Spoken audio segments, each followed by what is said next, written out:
ਤੂੰ ਹੀ ਤੂੰ ਹੀ ਪਿੱਛੇ ਵਿਆਪਕ ਸੀ, ਤੂੰ ਹੀ ਹੁਣ ਵਿਆਪਕ ਹੈ ਅਤੇ ਅੱਗੇ ਨੂੰ ਵੀ ਤੂੰ ਹੀ ਵਿਆਪਕ ਹੋਵੇਗਾ। ਇਸੇ ਪ੍ਰਕਾਰ ਅਬ ਤਾਬਾ ਜਬ ਕਾਬਾ।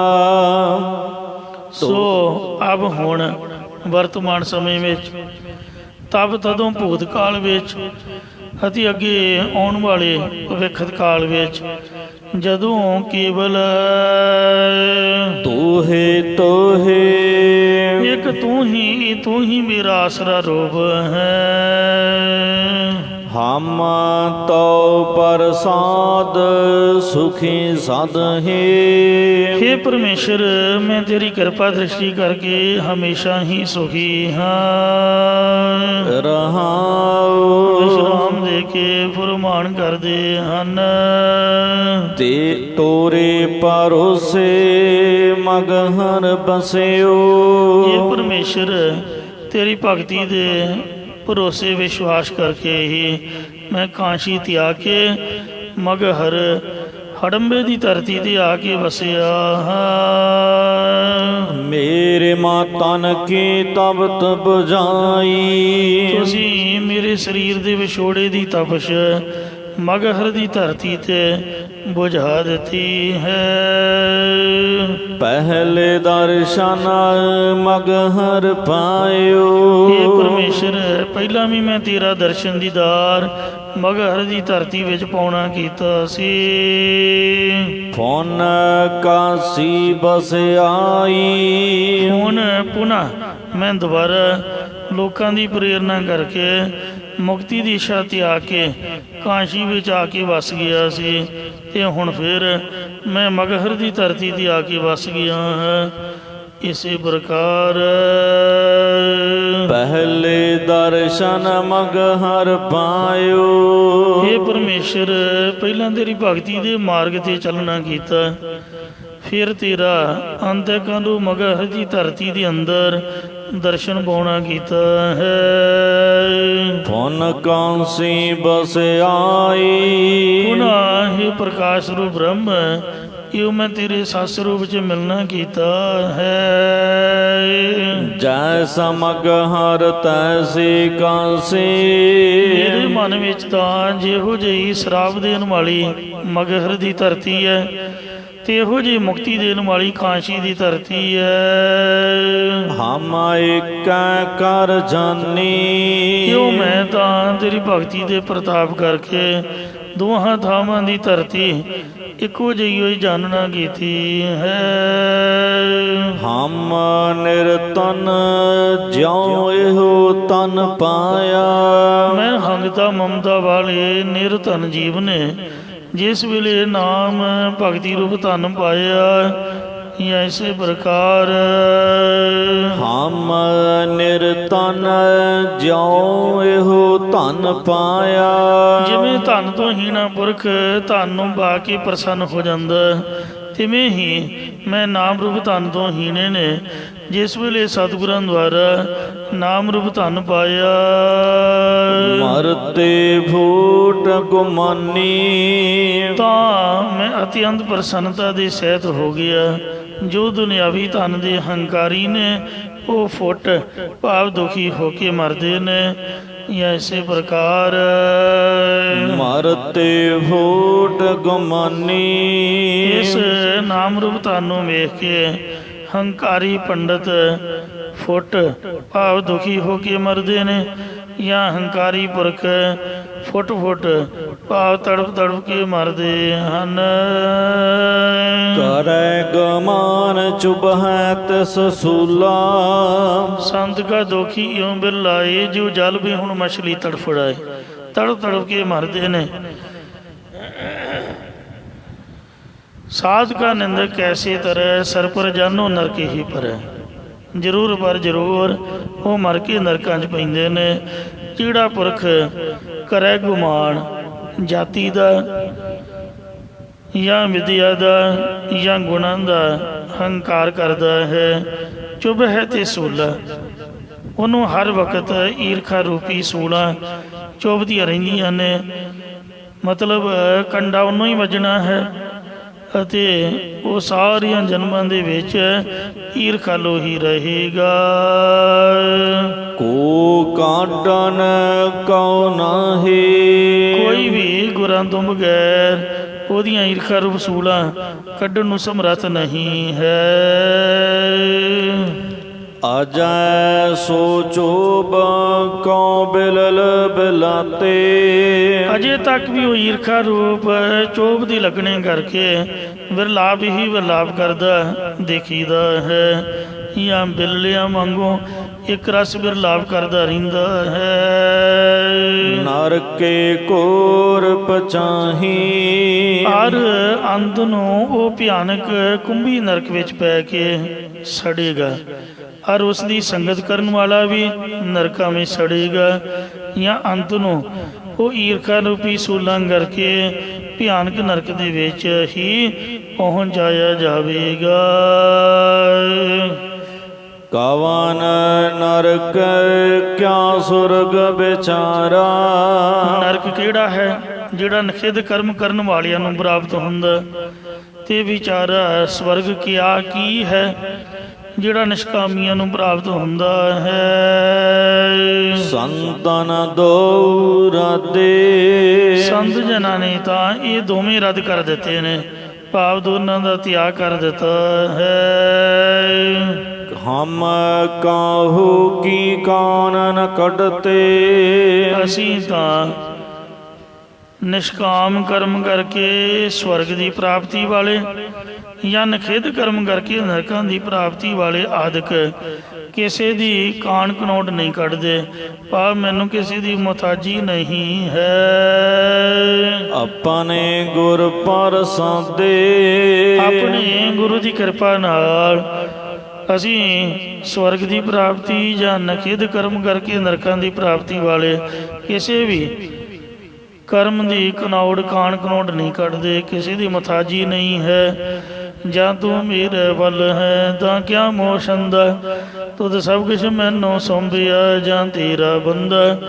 ਲਖਮੀ ਤੋੜ ਨ ਆਵਈ ਕਾਈ ਖਰਚ ਰਹੰਦਾ, ਲੱਖ 84 ਮੇਦਨੀ ਸਭ ਸੇਵ ਕਰੰਦਾ। ਇਹ ਵੈਰੀ ਮਿੱਤਰ ਸਭ ਕੀਤਿਆਂ ਸਭ ਕੀਤਿਆਂ ਸਭ ਕੀਤਿਆਂ, ਇਹ ਵੈਰੀ ਮਿੱਤਰ ਸਭ ਕੀਤਿਆਂ ਨਹਿ ਮੰਗੈ ਮੰਦਾ। ਲੇਖਾ ਕੋਈ ਨ ਪੁੱਛਈ ਜਾਂ ਹਰ ਬਖਸ਼ੰਦਾ, ਆਨੰਦ ਭਇਆ ਸੁਖ ਪਾਇਆ ਮਿਲ ਗੁਰ ਗੋਬਿੰਦਾ। ਸਭੇ ਕਾਜ ਸਵਾਰੀਐ ਜਾਂ ਤੁਧ ਪਾਵੰਦਾ। ਅਸੀਂ ਬੇਮੁਹਤਾਜ ਹੋ ਗਏ ਹਾਂ, ਕਿਉਂਕਿ ਜਿਸ ਦਾ ਹੋਵੇ ਵੱਲ ਸੋ ਕਦੇ ਨਾ ਹਾਰਦਾ। ਸਾਡੇ ਵੱਲ ਸਾਡਾ ਪਰਮਾਤਮਾ ਸਾਡਾ ਗੁਰੂ ਜੋ ਹੈ। ਨਰਕਾਂ ਸਵਰਗਾਂ ਦੀ ਕੋਈ ਪਰਵਾਹ ਨਹੀਂ, ਕਿਉਂਕਿ ਕਬੀਰ ਸੁਰਗ ਨਰਕ ਤੇ ਮੈਂ ਰਹਿਓ ਸਤਿਗੁਰ ਕੇ ਪ੍ਰਸਾਦ। ਸਵਰਗ ਦੇ ਵਿੱਚ ਜਾਣ ਤੋਂ ਤਾਂ ਮੈਂ ਤਾਂ ਰਹਿ ਗਿਆ ਕਿਉਂਕਿ ਉੱਥੇ ਜਿਹੜਾ ਜਾਂਦਾ ਹੈ ਉਹ ਨਿਸ਼ਕਾਮ ਕਰਮ ਕਰਕੇ ਜਾਂਦਾ ਹੈ। ਵਾਹਿਗੁਰੂ ਪੁੰਨ ਕਰਮ ਕਰਕੇ ਜਾਂਦਾ ਹੈ, ਕਾਮਨਾ ਦੇ ਸਹਿਤ ਕੀਤੇ ਪੁੰਨ ਕਰਮ, ਕਿ ਮੈਨੂੰ ਆਹ ਕਰਮ ਦਾ ਆਹ ਫਲ ਮਿਲੇਗਾ। ਤੇ ਉਹ ਉੱਥੇ ਅਸੀਂ ਤਾਂ ਨਹੀਂ ਜਾਵਾਂਗੇ ਕਿਉਂਕਿ ਕਰਮ ਜਿਹੜੇ ਅਸੀਂ ਕਰਦੇ ਹਾਂ ਉਹ ਹੰਗਤਾ ਦੇ ਸਹਿਤ ਨਹੀਂ ਕਰਦੇ। ਕਰਮ ਕਰਤ ਹੋਵੇ ਨਹੀਂ ਕਰਮ। ਆਪਣੇ ਆਪ ਨੂੰ ਕਬੀਰ ਜੀ ਨੇ ਕਬੀਰ ਮੰਨਿਆ ਹੀ ਨਹੀਂ ਹੋਇਆ। ਕਬੀਰ ਤੂੰ ਕਰਤਾ ਤੂੰ ਹੁਆਈ ਸਮਝ ਰਹੇ ਨੇ। ਕਬੀਰ ਹਮਰਾ ਕੋ ਨਹੀਂ ਹਮ ਕਿਸ ਹੂੰ ਕੇ ਨਾਹੀਂ। ਸੋ ਇਸੇ ਪ੍ਰਕਾਰ ਜੋ ਕਿਛ ਕੀਆ ਸੋ ਹਰ ਕੀਆ ਭਇਓ ਕਬੀਰ ਕਬੀਰ। ਕਬੀਰਾ ਤੂੰ ਹੀ ਕਬੀਰ ਤੂੰ ਤੇਰੋ ਨਾਉ ਕਬੀਰ। ਬੰਦਾ ਨਾਂ ਪਿੱਛੇ ਮਰ ਜਾਂਦਾ ਕਿ ਮੇਰਾ ਨਾਂ ਅਖਬਾਰ ਵਿੱਚ ਆਏ, ਮੇਰਾ ਨਾਮ ਅਨਾਉਂਸ ਹੋਏ, ਮੇਰੇ ਨਾਮ ਦਾ ਪੱਥਰ ਲੱਗੇ, ਮੇਰਾ ਨਾਮ ਚਾਰ ਸਵੇਰੇ ਪ੍ਰਸਿੱਧ ਹੋਵੇ। ਪਰ ਕਬੀਰ ਜੀ ਨੇ ਵੇਖੋ ਆਪਦਾ ਨਾਮ ਹੀ ਛੱਡਤਾ। ਸਾਰੀ ਉਮਰ ਦੁਨੀਆ ਨਾਮ ਕਮਾਉਂਦੀ ਰਹਿੰਦੀ ਹੈ। ਘਰ ਬਣਾਇਆ ਤਾਂ ਉਹਦੇ 'ਤੇ ਫੱਟੀ ਲਾਤੀ, ਪੱਥਰ ਲਾਤਾ, ਕਿਤਾਬ ਛਾਪੀ ਤਾਂ ਉਹਦੇ 'ਤੇ ਆਪਦਾ ਤਾਂ ਲਿਖਣਾ ਹੀ ਹੈ, ਘਰ ਵਾਲੀ ਦਾ ਵੀ, ਬੱਚਿਆਂ ਦਾ ਵੀ ਨਾਲ ਹੀ, ਦਾਦੇ ਪੜਦਾਦੇ 'ਤੇ। ਜੇ ਨਿਸ਼ਾਨ ਸਾਹਿਬ ਦੀ ਕੋਈ ਸੇਵਾ ਕਰਾਈ ਤਾਂ ਉਹਦੇ 'ਤੇ ਆਪਦਾ ਨਾਮ, ਕੋਈ ਗੁਰਦੁਆਰੇ ਮਾਇਆ ਧੀਲਾ ਦਿੱਤਾ ਉੱਥੇ ਪੱਥਰ ਲੁਹਾਤਾ, ਪੱਖਾ ਚੜਾਇਆ ਉਹਦਾ ਫਰ ਜਿਹੜਾ ਖੰਭ ਰੰਗਤਾ, ਜਿਹੜਾ ਆਏ ਉਹ ਪੱਖੇ 'ਤੇ ਪੜੇ ਫਲਾਣੇ ਬੰਦੇ ਨੇ ਪੱਖਾ ਚੜਾਇਆ। ਜੇ ਕਿਸੇ ਅਲਮਾਰੀ ਚੜਾਈ ਹੈ ਉੱਥੇ ਆਪਦਾ ਨਾਮ। ਗੁਰਦੁਆਰੇ ਤਾਂ ਗੁਰੂ ਦਾ ਨਾਮ ਹੋਣਾ ਚਾਹੀਦਾ, ਵਾਹਿਗੁਰੂ ਜੀ ਦਾ ਨਾਮ ਹੋਣਾ ਚਾਹੀਦਾ। ਮੈਂ ਪਹਿਲਾਂ ਵੀ ਬਹੁਤ ਵਾਰ ਬੇਨਤੀ ਕੀਤੀ ਹੈ, ਗੁਰੂਆਂ ਨੇ ਏਡਾ ਵੱਡਾ ਗੁਰੂ ਗ੍ਰੰਥ ਸਾਹਿਬ ਬਣਾਤਾ, ਲਿਖਿਆ, ਸੰਪਾਦਿਤ ਕੀਤਾ, ਫਿਰ ਗੁਰਤਾ ਗੱਦੀ ਦਿੱਤੀ। ਨਾ ਤਾਂ ਗੁਰੂ ਅਰਜਨ ਸਾਹਿਬ ਨੇ ਨਾਮ ਲਿਖਿਆ, ਨਾ ਗੁਰੂ ਗੋਬਿੰਦ ਸਿੰਘ ਨੇ ਲਿਖਿਆ, ਕਿਸੇ ਨੇ ਆਪ ਦਾ ਨਾਮ ਨਹੀਂ ਲਿਖਿਆ। ਵਾਹਿਗੁਰੂ ਦਾ ਨਾਮ ਬਾਣੀ ਦੇ ਵਿੱਚ ਵੀ ਆਪਣਾ ਨਾਮ ਨਹੀਂ ਲਿਖਿਆ। ਸ਼ਬਦ ਕਿੰਨੇ ਉਚਾਰੇ ਆ ਉਹਦੀ ਜਾਣਕਾਰੀ ਮਹੱਲੇ ਤੋਂ ਮਿਲਦੀ ਹੈ, ਤੇ ਮਹੱਲੇ ਦੇ ਵੀ ਆਪੋ ਆਪਣੀ ਮੱਤ ਅਨੁਸਾਰ ਅਰਥ ਕੀਤੇ ਜਾਂਦੇ ਨੇ। ਕੋਈ ਸਰੂਪ ਕਰਦਾ ਹੈ, ਕੋਈ ਇਸਤਰੀ ਕਰਦਾ ਹੈ। ਆਖਰ ਤੇ ਨਾਨਕ ਨਾਮ ਹੀ ਲਿਖਿਆ, ਆਪ ਦਾ ਨਾਮ ਨਹੀਂ ਲਿਖਿਆ। ਪਰ ਅਸੀਂ ਨਿਕੰਮੇ ਬੰਦੇ ਇਹੋ ਜਿਹੇ ਜੰਮ ਪਏ ਗੁਰਦੁਆਰੇ ਵੀ ਜੇ ਜਪਜੀ ਸਾਹਿਬ ਦਾ ਵੀ ਗੁਟਕਾ ਛਾਪਿਆ ਉੱਥੇ ਵੀ ਆਪ ਦਾ ਨਾਮ ਲਿਖਤਾ। ਆਪ ਦੀ ਦੁਕਾਨ ਦੀ ਮਸ਼ਹੂਰੀ ਵਾਸਤੇ ਸੀਮਟ ਸਟੋਰ ਉੱਥੇ ਲਿਖਦਾ ਜਪਜੀ ਸਾਹਿਬ। ਹੁਣ ਕੈਲੰਡਰ 'ਤੇ ਕਿਹੜਾ ਪੂਰਾ ਆਉਣਾ, 5 ਪੌੜੀਆਂ ਲਿਖ ਕੇ ਲਿਖਦਾ ਜਪਜੀ ਸਾਹਿਬ। ਮਸ਼ਹੂਰੀ ਕਾਹਦੀ ਆ? ਗਿੱਲ ਸੀਮਟ ਸਟੋਰ ਤੇ ਅਰੋੜਾ ਸੀਮਟ ਸਟੋਰ। ਕਿਸੇ ਨੇ ਆਪ ਦੇ ਦੁਕਾਨ ਦੀ ਮਸ਼ਹੂਰੀ ਕਰਿਆਨਾ ਸਟੋਰ ਉੱਥੇ ਲਿਖਦਾ ਚੌਪਈ ਸਾਹਿਬ, ਕਿਸੇ ਨੇ ਲਿਖਦਾ ਸੁਖਮਨੀ ਸਾਹਿਬ। ਵੇਖੋ, ਕੋਈ ਗੁਰੂ ਪੀਰ ਹੀ ਨਹੀਂ ਸਾਡਾ, ਕੋਈ ਪੁੱਛਣ ਵਾਲਾ ਹੀ ਨਹੀਂ ਹੈ, ਕੋਈ ਮਾਲਕ ਹੀ ਨਹੀਂ, ਕੋਈ ਨਹੀਂ ਕਹਿ ਸਕਦਾ ਭਾਈ ਇਹ ਤੂੰ ਕਿਉਂ ਬੇਅਦਬੀ ਕਰ ਰਿਹਾ। ਧੰਨ ਸ੍ਰੀ ਗੁਰੂ ਗ੍ਰੰਥ ਸਾਹਿਬ ਜੀ ਦੇ ਵਿੱਚ ਜਿਹੜੀ ਗੁਰਬਾਣੀ ਦਰਜ ਹੈ ਉਹਨੂੰ ਬੜੇ ਸੁੰਦਰ ਪੱਤਰਿਆਂ ਦੇ ਲਿਖ ਕੇ, ਤਾਂ ਕਿ ਉਹਨਾਂ 'ਤੇ ਮਿੱਟੀ ਨਾ ਬਏ, ਗਰਮੀ ਸਰਦੀ ਮੌਸਮ ਦਾ ਅਸਰ ਨਾ ਹੋਵੇ। ਸੋਹਣੀ ਜਿਲਦ ਬੰਨੀ ਜਾਂਦੀ ਹੈ, ਜਿਲਦ ਦੇ ਵਿੱਚ ਸਾਂਭ ਕੇ ਅੱਖਰਾਂ ਨੂੰ, ਫਿਰ ਉੱਤੇ ਵੇਖੋ 100 ਰੁਮਾਲੇ ਲਾਏ ਜਾਂਦੇ ਨੇ, ਸੁੱਖ ਆਸਣ ਵੱਖਰੇ, ਪ੍ਰਕਾਸ਼ ਵਾਲੇ ਵੱਖਰੇ। ਬਾਣੀ ਤਾਂ ਉਹੀ ਹੈ, ਕੈਲੰਡਰ ਕਿਹੜਾ ਕੋਈ ਸਾਂਭਦਾ। ਪਹਿਲੀ ਗੱਲ ਤਾਂ ਪੈਰਾਂ 'ਚ ਹੀ ਰੁਲਨੇ ਨੇ। ਜੇ ਕਿਸੇ ਨੇ ਕੰਧ ਨਾਲ ਲਾ ਵੀ ਦਿੱਤਾ ਉੱਥੇ ਕਿਹੜਾ ਕੱਪੜਾ ਮਾਰਨਾ, ਡੇਲੀ ਮਿੱਟੀ ਪਈ ਜਾਏ ਪਈ ਜਾਏ, ਗੰਦੇ ਮੰਦੇ ਹੱਥ ਲੱਗੀ ਜਾਣ। ਬਾਣੀ ਦੀ ਬੇਅਦਬੀ ਹੈ ਨਾ। ਵੇਖੋ, ਬਾਣੀ ਤਾਂ ਉਹੀ ਹੈ। ਅਸੀਂ ਆਪਦੀ ਮਸ਼ਹੂਰੀ ਖਾਤਰ, ਆਪਦੇ ਨਾਮ ਖਾਤਰ ਗੁਰਬਾਣੀ ਦੀ ਬੇਅਦਬੀ ਕਰਨ ਤੋਂ ਵੀ ਗੁਰੇਜ਼ ਨਹੀਂ ਕਰਦੇ। ਕਿਸੇ ਵੀ ਸਟੋਰ ਦਾ ਨਾਮ, ਕਿਸੇ ਵੀ ਦੁਕਾਨ ਦਾ ਨਾਮ ਗੁਰੂਆਂ ਦੇ ਨਾਮ 'ਤੇ ਨਹੀਂ ਹੋਣਾ ਚਾਹੀਦਾ। ਗੁਰੂ ਨਾਨਕ ਜਨਰਲ ਸਟੋਰ ਨਾ ਹੋਵੇ। ਜਾਂ ਕਈਆਂ ਨੇ ਆ ਹੁਣ ਮਖੌਲੀ ਬਣਾ ਲਿਆ 13 ਵਾਲਾ, ਸੱਚਾ ਸੌਦਾ ਵਾਲਾ। ਉਹ ਮਹਾਰਾਜ ਸੱਚੇ ਪਾਤਸ਼ਾਹ ਜੀ ਨੇ ਤਾਂ ਬੜੀ ਕਿਰਪਾ ਕੀਤੀ, ਗਰੀਬਾਂ ਨੂੰ ਸਭ ਕੁਝ ਫ੍ਰੀ ਦਿੱਤਾ। ਤੇ ਉਹ ਲੋਕਡਾਊਨ ਦਾ ਬੈਨੀਫਿਟ ਲੈਣ ਲਈ ਲੋਕਾਂ ਨੂੰ 13 ਦੀਆਂ ਦੁਕਾਨਾਂ ਖੋਲ੍ਹਤੀਆਂ ਮਹਾਰਾਜ ਦੇ ਨਾਮ ਦੇ। ਹੈ ਸਾਰਾ ਕੁਛ ਹੀ ਮੁੱਲ ਦਾ। ਬਿਜ਼ਨਸ ਤੋਂ ਬਗੈਰ ਤਾਂ ਇੱਕ ਕਦਮ ਵੀ ਨਹੀਂ ਆਪਾਂ ਤੁਰਦੇ। ਜਿੱਥੋਂ ਕੁਛ ਮਿਲਣਾ ਨਹੀਂ, ਮੈਨੂੰ ਕੁੱਤੇ ਵੱਢਿਆ ਵੀ ਮੈਂ ਫ੍ਰੀ 'ਚ ਸੇਵਾ ਕਰੂੰਗਾ, ਮੈਨੂੰ ਤਾਂ ਪੈਸੇ ਚਾਹੀਦੇ ਨੇ। ਆ ਜਿੰਨੇ ਵੀ ਪਰਚੀਆਂ ਪੁਰਚੀਆਂ ਕੱਟਣ ਵਾਲੇ, ਪਿੰਗਲਵਾੜੇ ਵਾਲੇ ਲਾ ਲਓ, ਮੈਨੂੰ ਮਾਫ਼ ਕਰਨਾ, ਯਤੀਮਖਾਨੇ ਵਾਲੇ ਲਾ ਲਓ, ਕੋਈ ਲੰਗਰ ਚਲਾਉਣ ਵਾਲੇ ਲਾ ਲਓ, ਫ੍ਰੀ ਫਰੂ ਨਹੀਂ ਕੋਈ ਸੇਵਾ ਸੁਵਾ ਕਰਦਾ। ਅੰਦਰ ਖਾਤੇ ਬੜਾ ਕੁਛ ਚੱਲਦਾ। ਮੋਟਾ ਮਾਲ ਆਪਦੇ ਘਰ, ਮਾੜਾ ਮੋਟਾ ਸ਼ੋਅ ਮੇਲਾ ਕਰੀ ਜਾਣਾ। ਸੋ ਦੁਨੀਆ ਨਾਮ ਕਮਾਉਂਦੀ ਮਰ ਜਾਂਦੀ ਹੈ। ਗੁਰਬਾਣੀ ਦੀ ਬੇਅਦਬੀ ਕਰਨ ਤੋਂ, ਗੁਰੂਆਂ ਦੇ ਨਾਮ ਦੀ ਬੇਅਦਬੀ ਕਰਨ ਤੋਂ ਵੀ ਗੁਰੇਜ਼ ਨਹੀਂ ਕਰਦੇ ਕਿ ਸਾਡਾ ਨਾਮ ਚੱਲੇ, ਮਹਾਰਾਜ ਦੇ ਨਾਮ ਪਿੱਛੇ ਸਾਡਾ ਨਾਮ ਹੋਵੇ। ਪਰ ਧੰਨ ਕਬੀਰ ਸਾਹਿਬ ਜੀ ਜਿਨ੍ਹਾਂ ਨੇ ਆਪ ਦਾ ਨਾਮ ਹੀ ਤਿਆਗ ਦਿੱਤਾ। ਕਵੀ ਕਹਿੰਦੇ ਨੇ, ਕਬੀਰ ਨਾ ਹਮ ਕੀਆ ਨਾ ਕਰਾਂਗੇ, ਨਾ ਕਰ ਸਕੇ ਸਰੀਰ, ਜੋ ਕੁਛ ਕੀਆ ਸੋ ਹਰ ਕੀਆ, ਭਇਓ ਕਬੀਰ ਕਬੀਰ। ਕਬੀਰਾ ਤੁਹੀਂ ਕਬੀਰ ਤੋਂ, ਤੇਰੋ ਨਾਮ ਕਬੀਰ। ਇਹ ਰਾਮ ਰਤਨ ਜੋ ਪਾਈਆ, ਰਾਮ ਰਤਨ ਤਾਂ ਪਾਈਆ, ਜੋ ਪਹਿਲੇ ਤਜੇ ਸਰੀਰ। ਸੋ ਇਸ ਤਰ੍ਹਾਂ ਜਿਹਨੇ ਆਪਦਾ ਨਾਂ ਹੀ ਛੱਡਤਾ, ਆਪਦੀ ਹੰਗਤਾ ਹੀ ਛੱਡ ਦੇ, ਉਹਦੇ ਕਰਮਾਂ ਦੀ ਹੰਗਤਾ ਕੀ ਰਹੇਗੀ। ਕਰਮ ਕਰਤ ਹੋਵੇ ਨੇਕ ਕਰਮ, ਨਿਸ਼ਕਾਮ ਕਰਮਾਂ ਵਾਲੇ ਹੋ ਗਏ, ਹੰਗਤਾ ਤੋਂ ਰਹਿਤ ਹੋ ਗਏ। ਗਿਆਨੇ ਕਾਰਨ ਕਰਮ ਅਭਿਆਸ, ਗਿਆਨ ਭਇਆ ਤੈ ਕਰਮੈ ਨਾਸ। ਟਰੱਕਾਂ ਦੇ ਟਰੱਕ ਰਸਤ ਪਾਣੀਆਂ ਦੇ ਪੰਜਾਬ ਦੀ ਧਰਤੀ ਤੋਂ ਪਤਾ ਨਹੀਂ ਕਿਹੜੇ ਪਾਸੇ ਨੂੰ ਜਾਂਦੇ ਨੇ, ਪਰ ਗੁਆਂਢੀ ਉਹ ਭਾਵੇਂ ਅੱਤ ਦਾ ਲੋੜਵੰਦ ਹੋਵੇ, ਉਹਦਾ ਧਿਆਨ ਨਹੀਂ ਕਰਨਾ। ਇਸ ਵਾਸਤੇ ਦੂਜੇ ਪਾਸੇ ਦਾਨ ਪੁੰਨ ਆਪਾਂ ਬਹੁਤ ਖੁਸ਼ੀ ਦੇ ਨਾਲ ਕਰਦੇ ਆ, ਤੇ ਪਰ ਜੋ ਆਸ-ਪਾਸ ਦਾ ਆਲਾ ਦੁਆਲਾ ਹੈ ਉਹਦੇ ਵਿੱਚ, ਕਿਉਂਕਿ ਸਾਡੀ ਮਸ਼ਹੂਰੀ ਹੋਣੀ ਹੈ, ਅਖਬਾਰ 'ਚ ਨਾ ਆਊਗਾ ਵੀ ਫਲਾਣੀ ਜਗ੍ਹਾ ਨੂੰ ਟਰੱਕ ਤੋਰਿਆ ਜਾਂ ਇੰਨਾ ਦਾਨ ਫਲਾਣੀ ਜਗ੍ਹਾ 'ਤੇ ਕੀਤਾ, ਤਾਂ ਗੱਲ ਤਾਂ ਮਸ਼ਹੂਰੀ ਪ੍ਰਸਿੱਧੀ ਦੀ ਹੈ। ਪ੍ਰਸਿੱਧੀ ਵਾਲੇ ਪਾਸੇ ਇੱਕ ਸਟੇਜ 'ਤੇ ਆ ਕੇ ਪੈਸੇ ਦੀ ਕੀਮਤ ਖਤਮ ਹੋ ਜਾਂਦੀ ਹੈ, ਉੱਥੇ ਪ੍ਰਸਿੱਧੀ ਦੀ ਲੋੜ ਹੁੰਦੀ ਹੈ। ਤਾਂ ਇਸ ਵਾਸਤੇ ਹੀ ਦਾਨ ਪੁੰਨ ਕੀਤੇ ਜਾਂਦੇ ਨੇ, ਤਾਂ ਹੀ ਸਵਰਗਾਂ ਦੀ ਪ੍ਰਾਪਤੀ ਹੁੰਦੀ ਹੈ। ਜੋ ਕਾਮਨਾ ਦੀ ਸਹਿਤ ਪੁੰਨ ਕੀਤਾ ਜਾਏ, ਹੈ ਭਾਵੇਂ ਚੰਗਾ ਕਰਮੀ, ਪਰ ਪਿੱਛੇ ਉਹਦੀ ਕਾਮਨਾ ਹੈ, ਸੁੱਖ ਦੀ ਕਾਮਨਾ ਹੈ, ਪ੍ਰਸਿੱਧੀ ਦੀ ਕਾਮਨਾ ਹੈ। ਸੋ ਜਿਹੜੇ ਪੁੰਨੀ ਬੰਦੇ ਨੇ ਉਹੀ ਸਵਰਗਾਂ ਵਿੱਚ ਜਾਂਦੇ ਨੇ। ਤੋ ਇਸ ਲਈ ਜਿਹੜੇ ਬ੍ਰਹਮ ਗਿਆਨੀ ਨੇ ਉਹ ਗਿਆਨੇ ਕਾਰਨ ਕਰਮ ਅਭਿਆਸ, ਗਿਆਨ ਭਇਆ ਤੈ ਕਰਮੈ ਨਾਸ। ਜਦ ਗਿਆਨ ਹੋ ਜਾਂਦਾ ਤਾਂ ਕਰਮਾਂ ਦੀ ਹੰਗਤਾ ਨਾਸ਼ ਹੋ ਜਾਂਦੀ ਹੈ। ਇਸ ਕਰਕੇ ਉਹ ਹੰਗਤਾ ਸਹਿਤ ਨਹੀਂ ਕਰਦੇ ਕਰਮ। ਇਸ ਲਈ ਕਹਿੰਦੇ ਕਬੀਰ ਸੁਰਗ ਨਰਕ ਤੇ ਮੈਂ ਰਹਿਓ।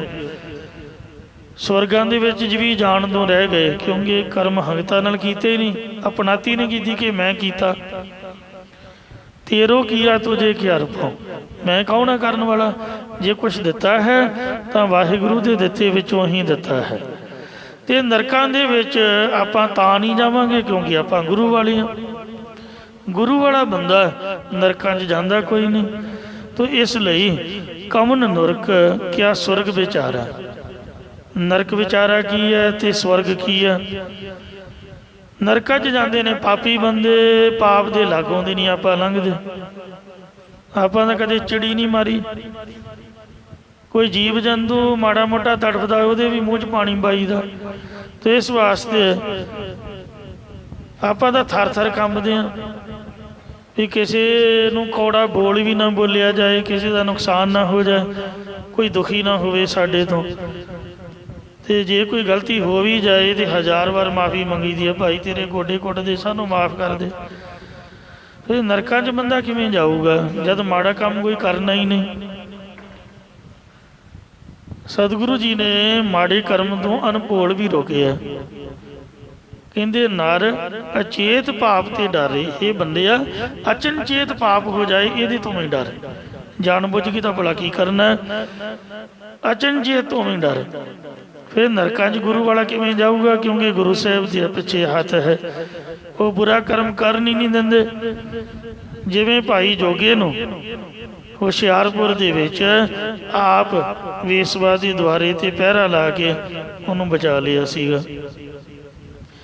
ਤੇ ਸਵਰਗਾਂ ਦੇ ਵਿੱਚ ਅਸੀਂ ਤਾਂ ਨਹੀਂ ਜਾਵਾਂਗੇ ਕਿਉਂਕਿ ਅਸੀਂ ਕਾਮਨਾ ਦੇ ਸਹਿਤ ਕੋਈ ਪੁੰਨ ਨਹੀਂ ਕਰਦੇ ਹਾਂ। ਸੁਤੇ ਸੇਧ ਗੁਰੂ ਕੇ ਲੰਗਰ ਦੀ ਸੇਵਾ, ਮਹਾਰਾਜ ਦੇ ਦਰਬਾਰ ਦੀ ਸੇਵਾ।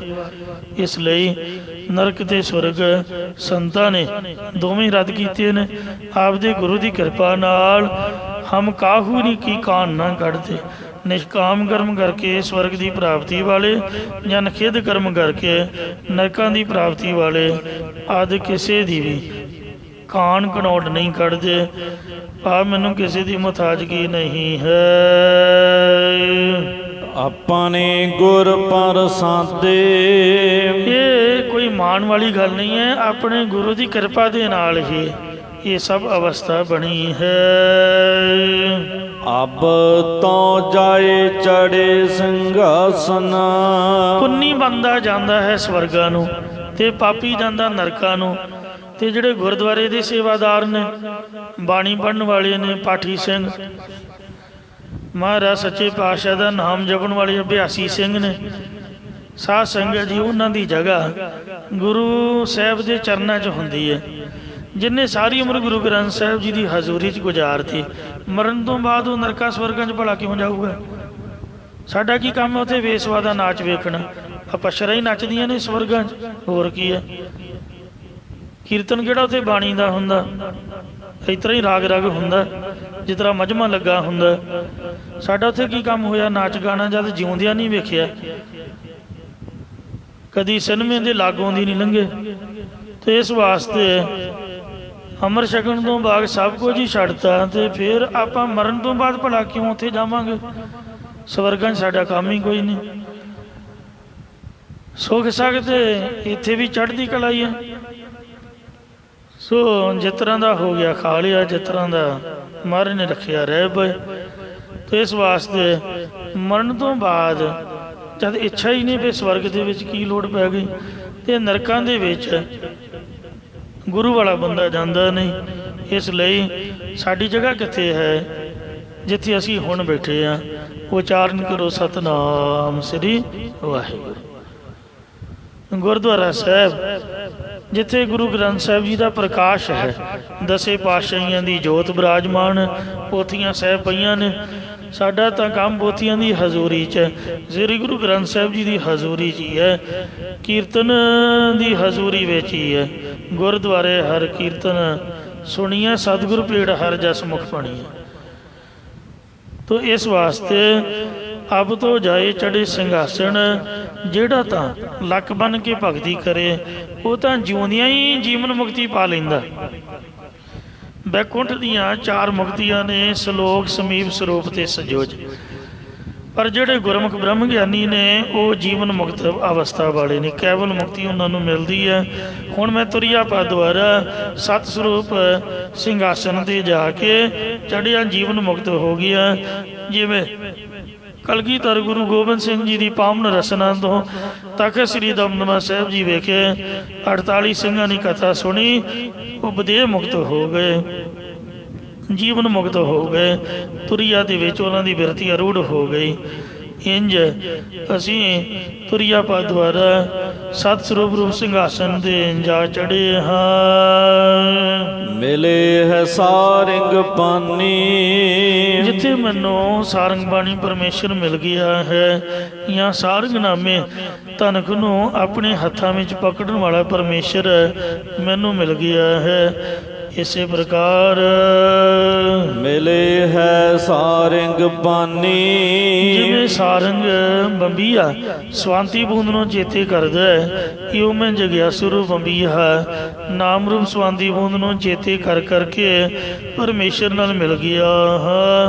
ਜਿਉਂ ਜਲ ਮਹਿ ਜਲ ਆਏ ਖਟਾਨਾ, ਤਿਉਂ ਜੋਤੀ ਸੰਗ ਜੋਤ ਸਮਾਨਾ, ਮਿਟ ਗਏ ਗਵਨ ਪਾਏ ਵਿਸਰਾਮ, ਨਾਨਕ ਪ੍ਰਭ ਕੈ ਸਤ ਕੁਰਬਾਨ। ਇਸੇ ਪ੍ਰਕਾਰ ਅਬ ਤੋਂ ਜਾਏ ਚੜ੍ਹੇ ਸਿੰਘਾਸਨ, ਹੁਣ ਤਾਂ ਮੈਂ 10ਵੇਂ ਦੁਆਰ ਰੂਪ ਸਿੰਘਾਸਨ ਤੇ ਜਾ ਚੜ੍ਹਿਆ ਹਾਂ। ਮਿਲੇ ਹੈ ਸਾਰੰਗ ਬਾਣੀ, ਅਤੇ ਚੇਤਨ ਦੀ ਲਾਟ ਰੂਪ ਪਰਮੇਸ਼ਰ ਵਿੱਚ ਮਿਲ ਗਿਆ ਹੈ। ਰਾਮ ਕਬੀਰਾ ਏਕ ਭਏ ਹੈ, ਭਗਤ ਕਬੀਰ ਸਾਹਿਬ ਜੀ ਕਥਨ ਕਰਦੇ ਨੇ ਕਿ ਹੁਣ ਮੈਂ ਕਬੀਰ ਤੇ ਰਾਮ ਪਰਮੇਸ਼ਰ ਜਾਂ ਆਤਮਾ ਦੇ ਪਰਮਾਤਮਾ ਇੱਕ ਰੂਪ ਹੋਏ ਹਾਂ। ਆਤਮਾ ਪਰਾਤਮਾ ਏਕੋ ਕਰੈ, ਅੰਤਰ ਕੀ ਦੁਬਿਧਾ ਅੰਤਰ ਮਰੈ। ਇਸੇ ਪ੍ਰਕਾਰ ਰਾਮ ਕਬੀਰਾ ਏਕ ਭਏ ਹੈ, ਮੈਂ ਜੀਵ ਤੇ ਈਸ਼ਰ ਭਾਵ ਜੀਵ ਈਸ਼ ਦੀ ਏਕਤਾ ਹੋਣ ਕਰਕੇ ਦੋਵੇਂ ਇੱਕੋ ਰੂਪ ਹੋ ਗਏ ਹਾਂ। ਜੋਤ ਮਿਲੀ ਸੰਗ ਜੋਤ ਰਹਿਆ ਘਾਲਦਾ, ਕੋਏ ਨ ਸਕੈ ਪਛਾਨੀ। ਹੁਣ ਕੋਈ ਵੀ ਪਹਿਚਾਨ ਨਹੀਂ ਸਕਦਾ ਕਿ ਕਬੀਰ ਕਿਹੜਾ ਹੈ ਤੇ ਰਾਮ ਕਿਹੜਾ ਹੈ। ਸੰਤਾ ਮਾਨੋ ਦੁਤਾ ਡਾਨੋ, ਭਗਤ ਕਬੀਰ ਸਾਹਿਬ ਜੀ ਨਾਲ ਕਾਸ਼ੀ ਦੇ ਪੰਡਤ ਬਹੁਤ ਈਰਖਾ ਕਰਦੇ ਸਨ। ਹਰੇਕ ਜਗ੍ਹਾ ਤੇ ਇਸੇ ਤਰ੍ਹਾਂ ਹੀ ਹੈ। ਇੱਥੇ ਦੁਨੀਆ ਜੀ ਨਹੀਂ, ਦੇਵੀ ਦੇਵਤਿਆਂ 'ਚ ਵੀ ਸਵਰਗਾਂ 'ਚ ਵੀ ਕਹਿੰਦੇ ਈਰਖਾ ਹੈ। ਕਦੀ ਤਾਂ ਦੈਂਤ ਇੰਦਰ ਨੂੰ ਮਾਰ ਕੇ ਭਜਾ ਦਿੰਦੇ ਨੇ, ਫਿਰ ਉਹ ਚੰਡੀ ਦੇਵੀ ਦੇ ਪੈਰ ਫੜਦਾ, ਫਿਰ ਚੰਡੀ ਦੇਵੀ ਤਲਵਾਰ ਘੁਮਾ ਘਮੂ ਕੇ ਮਸਾਂ ਹੀ ਉਹਨੂੰ ਅੰਦਰ ਵਾੜਦੀ, ਉਹ ਫਿਰ ਡਰਦਾ ਵਿਚਾਰਾ। ਤੇ ਇਸ ਤਰ੍ਹਾਂ ਉੱਪਰ ਵੀ ਈਰਖਾ ਚੱਲਦੀ ਹੈ, ਹਰੇਕ ਜਗ੍ਹਾ 'ਤੇ ਹੈ। ਉਹ ਹਰ ਵਕਤ ਭਗਤ ਕਬੀਰ ਜੀ ਦੀ ਨਿੰਦਿਆ ਹੀ ਕਰਦੇ ਰਹਿੰਦੇ, ਨਿੰਦਿਆ ਕਰਦੇ ਰਹਿੰਦੇ, ਬਹੁਤ ਸਾਰੇ ਦੁੱਖ ਵੀ ਦਿੰਦੇ ਰਹਿੰਦੇ ਸਨ। ਪਰ ਕਬੀਰ ਜੀ ਹਰ ਵਕਤ ਭਗਤੀ ਦੇ ਰਸ ਵਿੱਚ ਰਹਿੰਦੇ ਸਨ। ਇੱਕ ਦਿਨ ਪਰਮੇਸ਼ਰ ਜੀ ਭਗਤ ਨੂੰ ਪਰਖਣ ਲਈ ਸਰਗੁਣ ਸਰੂਪ 'ਚ ਆ ਕੇ ਕਹਿਣ ਲੱਗੇ ਕਿ ਹੇ ਕਬੀਰ, ਤੈਨੂੰ ਮੈਂ ਕੋਤਵਾਲ ਥਾਣੇਦਾਰ ਨਾ ਬਣਾ ਦਿਆਂ? ਜਿਹੜੇ ਤੇਰੀ ਨਿੰਦਿਆ ਕਰਨਗੇ ਫੜ ਕੇ ਉਹਨੂੰ ਜੇਲ੍ਹ 'ਚ ਠੋਕ ਦੇਂ, ਚੰਗੀ ਤਰ੍ਹਾਂ ਆਪ ਹੀ ਸਜ਼ਾ ਦੇ ਦਿਆ ਕਰੀ। ਇਹ ਸੁਣ ਕੇ ਕਬੀਰ ਨੇ ਪਰਮੇਸ਼ਰ ਦੇ ਸਨਮੁਖ ਬੇਨਤੀ ਕਰਦਿਆਂ ਸ਼ਬਦ ਉਚਾਰਿਆ ਕਿ ਹੇ ਵਾਹਿਗੁਰੂ ਜੀ, ਸੰਤਾਂ ਮਾਨਾ ਦੂਤਾਂ ਡਾਨਾ। ਸਾਸ ਗਰਾਸ ਨਾਮ ਜਪਣ ਵਾਲੇ ਪੁਰਖਾਂ ਨੂੰ ਮੈਂ ਪੂਜਨੀਕ ਜਾਣ ਕੇ ਨਿਮਰਤਾ ਸਹਿਤ ਮੰਨਦਾ, ਜਾਂ ਸੰਤਾਂ ਭਾਵ ਸ਼ੁਭ ਗੁਣਾਂ ਨੂੰ ਮੈਂ ਮੰਨਦਾ ਹਾਂ, ਅਤੇ ਕਾਮ ਗੁਰੂ ਦਾਤਕ ਦੋਤਾਂ ਨੂੰ ਮੈਂ ਡੰਨ ਸਜ਼ਾ ਦਿੰਦਾ ਹਾਂ। ਇਹ ਕੁਟਵਾਰੀ ਮੇਰੀ ਤਾਂ ਇਹੀ ਥਾਣੇਦਾਰੀ ਠੀਕ ਹੈ, ਇਹੀ ਕੁਤਵਾਲੀ ਠੀਕ ਹੈ। ਮੈਂ ਤਾਂ ਪਹਿਲਾਂ ਹੀ ਕੁਤਵਾਲੀ ਕਰ ਰਿਹਾ ਹਾਂ। ਦਿਵਸ ਰੈਨ ਤੇਰੇ ਪਾਉ ਪਲੋਸੋ। ਇਹ ਪਰਮੇਸ਼ਰ, ਆਪਾਂ ਕਿਸੇ ਨੂੰ ਕੁੱਟ ਕੇ ਕੀ ਲੈਣਾ, ਕਿਸੇ ਨੂੰ ਜੇਲ੍ਹ 'ਚ ਬੰਦ ਕਰਕੇ ਕੀ ਲੈਣਾ। ਮੈਂ ਤਾਂ ਦਿਨ ਰਾਤ ਤੇਰੇ ਚਰਨ ਕਮਲਾਂ ਦੇ ਧਿਆਨ ਦੁਆਰਾ ਤੈਨੂੰ ਹੀ, ਤੇਰੇ ਚਰਨਾਂ ਨੂੰ ਹੀ ਪਲੋਸਦਾ ਹਾਂ ਜੀ, ਪਲੋਸਨਾ ਕਰਾਂ। ਇਹ ਦਾਤ ਮੈਨੂੰ ਬਖਸ਼। कबीर चरण कमल की मौज को कह कैसी उन्माद, कहबे को शोभा नहीं देखा ही प्रवान। केस जवर कर फेरी, हुण जेदे केस है ही नहीं, मोना बंदा किथे चौर चलाऊगा। महाराज कबीर जी कहते परता केसां दा चौर तेरे ते मैं फेर ना करा, या चतुष्टि अंत्य करन दे उत्ते निष्काम कर्मा रूपी चौर नूं फेर ना करा। हम कुकर तेरे दरबार, हे परमेश्वर तेरे साध संगत रूप दरबार दा मैं कुत्ता हाँ। इसे प्रकार हम कुकर तेरे दरबार, मैं भजन सिमरन करने वाला सेवक रूप कुत्ता हाँ। कुत्ते का काम की हुंदा? पूछ कमाई जानी, सज्जे खब्बे तुरे फिरना, क्यों असी सेवादार हाँ। कुत्ते नूं भावें डंडा भी मालक मारे तां भी मिनट क चौं चौं करूगा, गुस्सा तां आउंदा ही है, क्योंकि रोटी तां कणक तां सारे ही खांदे ने। पर माड़ा बंदा गुस्सा करूगा तो उसदा आपदा नुकसान होगा। तगड़े का की जाना, जिहड़ा है ही तगड़ा महाराज उहदे नाल काहदा गुस्सा। तो इस वास्ते जे रब की लाठी वजी भी है, थोड़ा बहुता दुख मिलिया, माड़ा मोटा रो कलब के फिर आके अरदास करो, क्योंकि सुख भी इत्थों ही मिलना है। जे भुख देह तां इत ही राजा, सुख विच दुख विच सूख मनाई। जे सुख देह तां तुझे आराधी, दुख भी तुझे ते आई। तो इस वास्ते तन मन काट काट सब अरपी विच अग्नि आप जलाई। इउं निमरता दा वाचक है, तां कुकर अखर वरतिया है। कुत्ते दा काम की हुंदा? भौंकी जाना, भौंकी जाना। इउं कबीर केसो कूकीए, ना सोइए आसार। राबद दिवस के कूकन कब हुके सुने पुकार। साडा काम की है? बोली जाना, बोली जाना। की बोलना है? प्रभु का नाम, प्रभु की सिफत, ओदी बाणी। बोल हर नाम सफल साकरी। बाणी नूं बोलना, जेता बोलन तेता नाम। जो भी कुछ बोलना है वाहिगुरु नाम नूं ही बोलना है। जे महाराज गुस्से भी होवे, जिवें कुत्ता भौंकदा है ते वो गुस्सा करदा भी तूं भौंकी जाना, ते फिर वेखदा भी ये बोलदा क्यों है, फिर उन्होंने आके प्यार भी करदा। ਕੁਝ ਖਾਣ ਨੂੰ ਵੀ ਦਿੰਦਾ ਹੈ, ਉਹਦੀ ਲੋੜ ਪੂਰੀ ਕਰਦਾ। ਤੋ ਇਸ ਤਰ੍ਹਾਂ ਜਿਹੜਾ ਸਾਡਾ ਬੋਲਣਾ ਹੈ ਪਪੀਏ ਦੀ ਤਰ੍ਹਾਂ, ਬਾ ਬੀਹਾ ਪ੍ਰਿਓ ਪ੍ਰਿਓ ਕਰੇ ਜਲ ਨਿਤ ਪ੍ਰੇਮ ਪਿਆਰ। ਬੰਬੀਏ ਨੂੰ ਸਵੰਨ ਦੀ ਬੂੰਦ ਚਾਹੀਦੀ ਹੈ, ਕੁੱਤੇ ਨੂੰ ਰੋਟੀ ਟੁੱਕ ਚਾਹੀਦਾ, ਖਾਣ ਨੂੰ ਚਾਹੀਦਾ। ਤੋ ਇਸ ਤਰੀਕੇ ਨਾਲ ਸਾਡੇ ਬੋਲ ਸੁਣ ਕੇ ਮਹਾਰਾਜ ਸਾਡੀ ਮਦਦ ਕਰਦਾ, ਸਾਡੇ ਮਨ ਨੂੰ ਸ਼ਾਂਤੀ ਤੇ ਸਾਡਾ ਅਗਲਾ ਪਰਲੋਕ ਸਵਾਰਦਾ ਹੈ। ਪੁੱਛ ਹੀ ਲੈਂਦਾ ਵੀ ਇਹ ਕਿਉਂ ਬੋਲ ਰਿਹਾ ਹੈ, ਜਿਹਦੀ ਚੀਜ਼ ਦੀ ਲੋੜ ਇਹਨੂੰ ਦਿਓ ਪਰਾਂ ਲਾਂਭੇ ਹੋਵੇ। ਤੋ ਇਸ ਤਰ੍ਹਾਂ ਕੂਕਰ ਅੱਖਰ ਤਾਂ ਮਰਦੇ ਹੈ ਨਿਮਰਤਾ ਦੇ ਵਿੱਚ। ਹੇ ਮਹਾਰਾਜ ਅਸੀਂ ਤੇਰੇ ਸਾਧ ਸੰਗਤ ਰੂਪ ਦਰਬਾਰ ਦੇ ਕੁੱਤੇ ਹਾਂ। ਕਈ ਮੇਰੇ ਵਰਗੇ ਮਾਣ ਵਾਲੇ ਹੰਕਾਰੀ ਕਹਿਣਗੇ ਮੈਂ ਤਾਂ ਨਹੀਂ ਕਿਸੇ ਨੂੰ ਮੰਨਦਾ, ਮੈਂ ਤਾਂ ਨਹੀਂ ਕਿਸੇ ਦੇ ਆਖੇ ਲੱਗਦਾ, ਮੈਂ ਤਾਂ ਗੁਰੂ ਗ੍ਰੰਥ ਸਾਹਿਬ ਦਾ ਸਿੱਖ ਹਾਂ, ਮੈਂ ਤਾਂ ਅੰਮ੍ਰਿਤ ਧਾਰੀ ਹਾਂ, ਮੈਂ ਤਾਂ ਨਹੀਂ ਕਿਸੇ ਸਾਧੂ ਸੰਤਾਂ ਨੂੰ ਮੰਨਦਾ। ਸਾਧ ਸੰਗਤ ਜੀਓ ਵੇਖੋ ਕਬੀਰ ਸਾਹਿਬ ਦੀ ਨਿਮਰਤਾ, ਕੁੱਤੇ ਦਾ ਜੀਵਨ ਕੈਸਾ ਹੁੰਦਾ ਹੈ ਤੁਸੀਂ ਆਪ ਦੱਸੋ। ਤੋ ਇਸ ਤਰ੍ਹਾਂ ਗੁਰੂ ਕੀ ਸਾਧ ਸੰਗਤ ਦੇ ਵੀ ਜਿਹੜੇ ਮਹਾਰਾਜ ਦੇ ਦਰਬਾਰ ਦੇ ਵਿੱਚ ਨੇ, ਉਹਨਾਂ ਦੇ ਵੀ ਆਪਾਂ ਦਾਸਾਂ ਦੀ ਦਾਸ ਹਾਂ। ਹਮ ਹੋਵੇ ਲਾਲੇ ਗੋਲੇ ਗੁਰ ਸਿੱਖਾਂ ਕੇ, ਜਿਨੀ ਅਣਦਿਨ ਹਰ ਪ੍ਰਭ ਪੁਰਖ ਤੇ ਆਇਆ।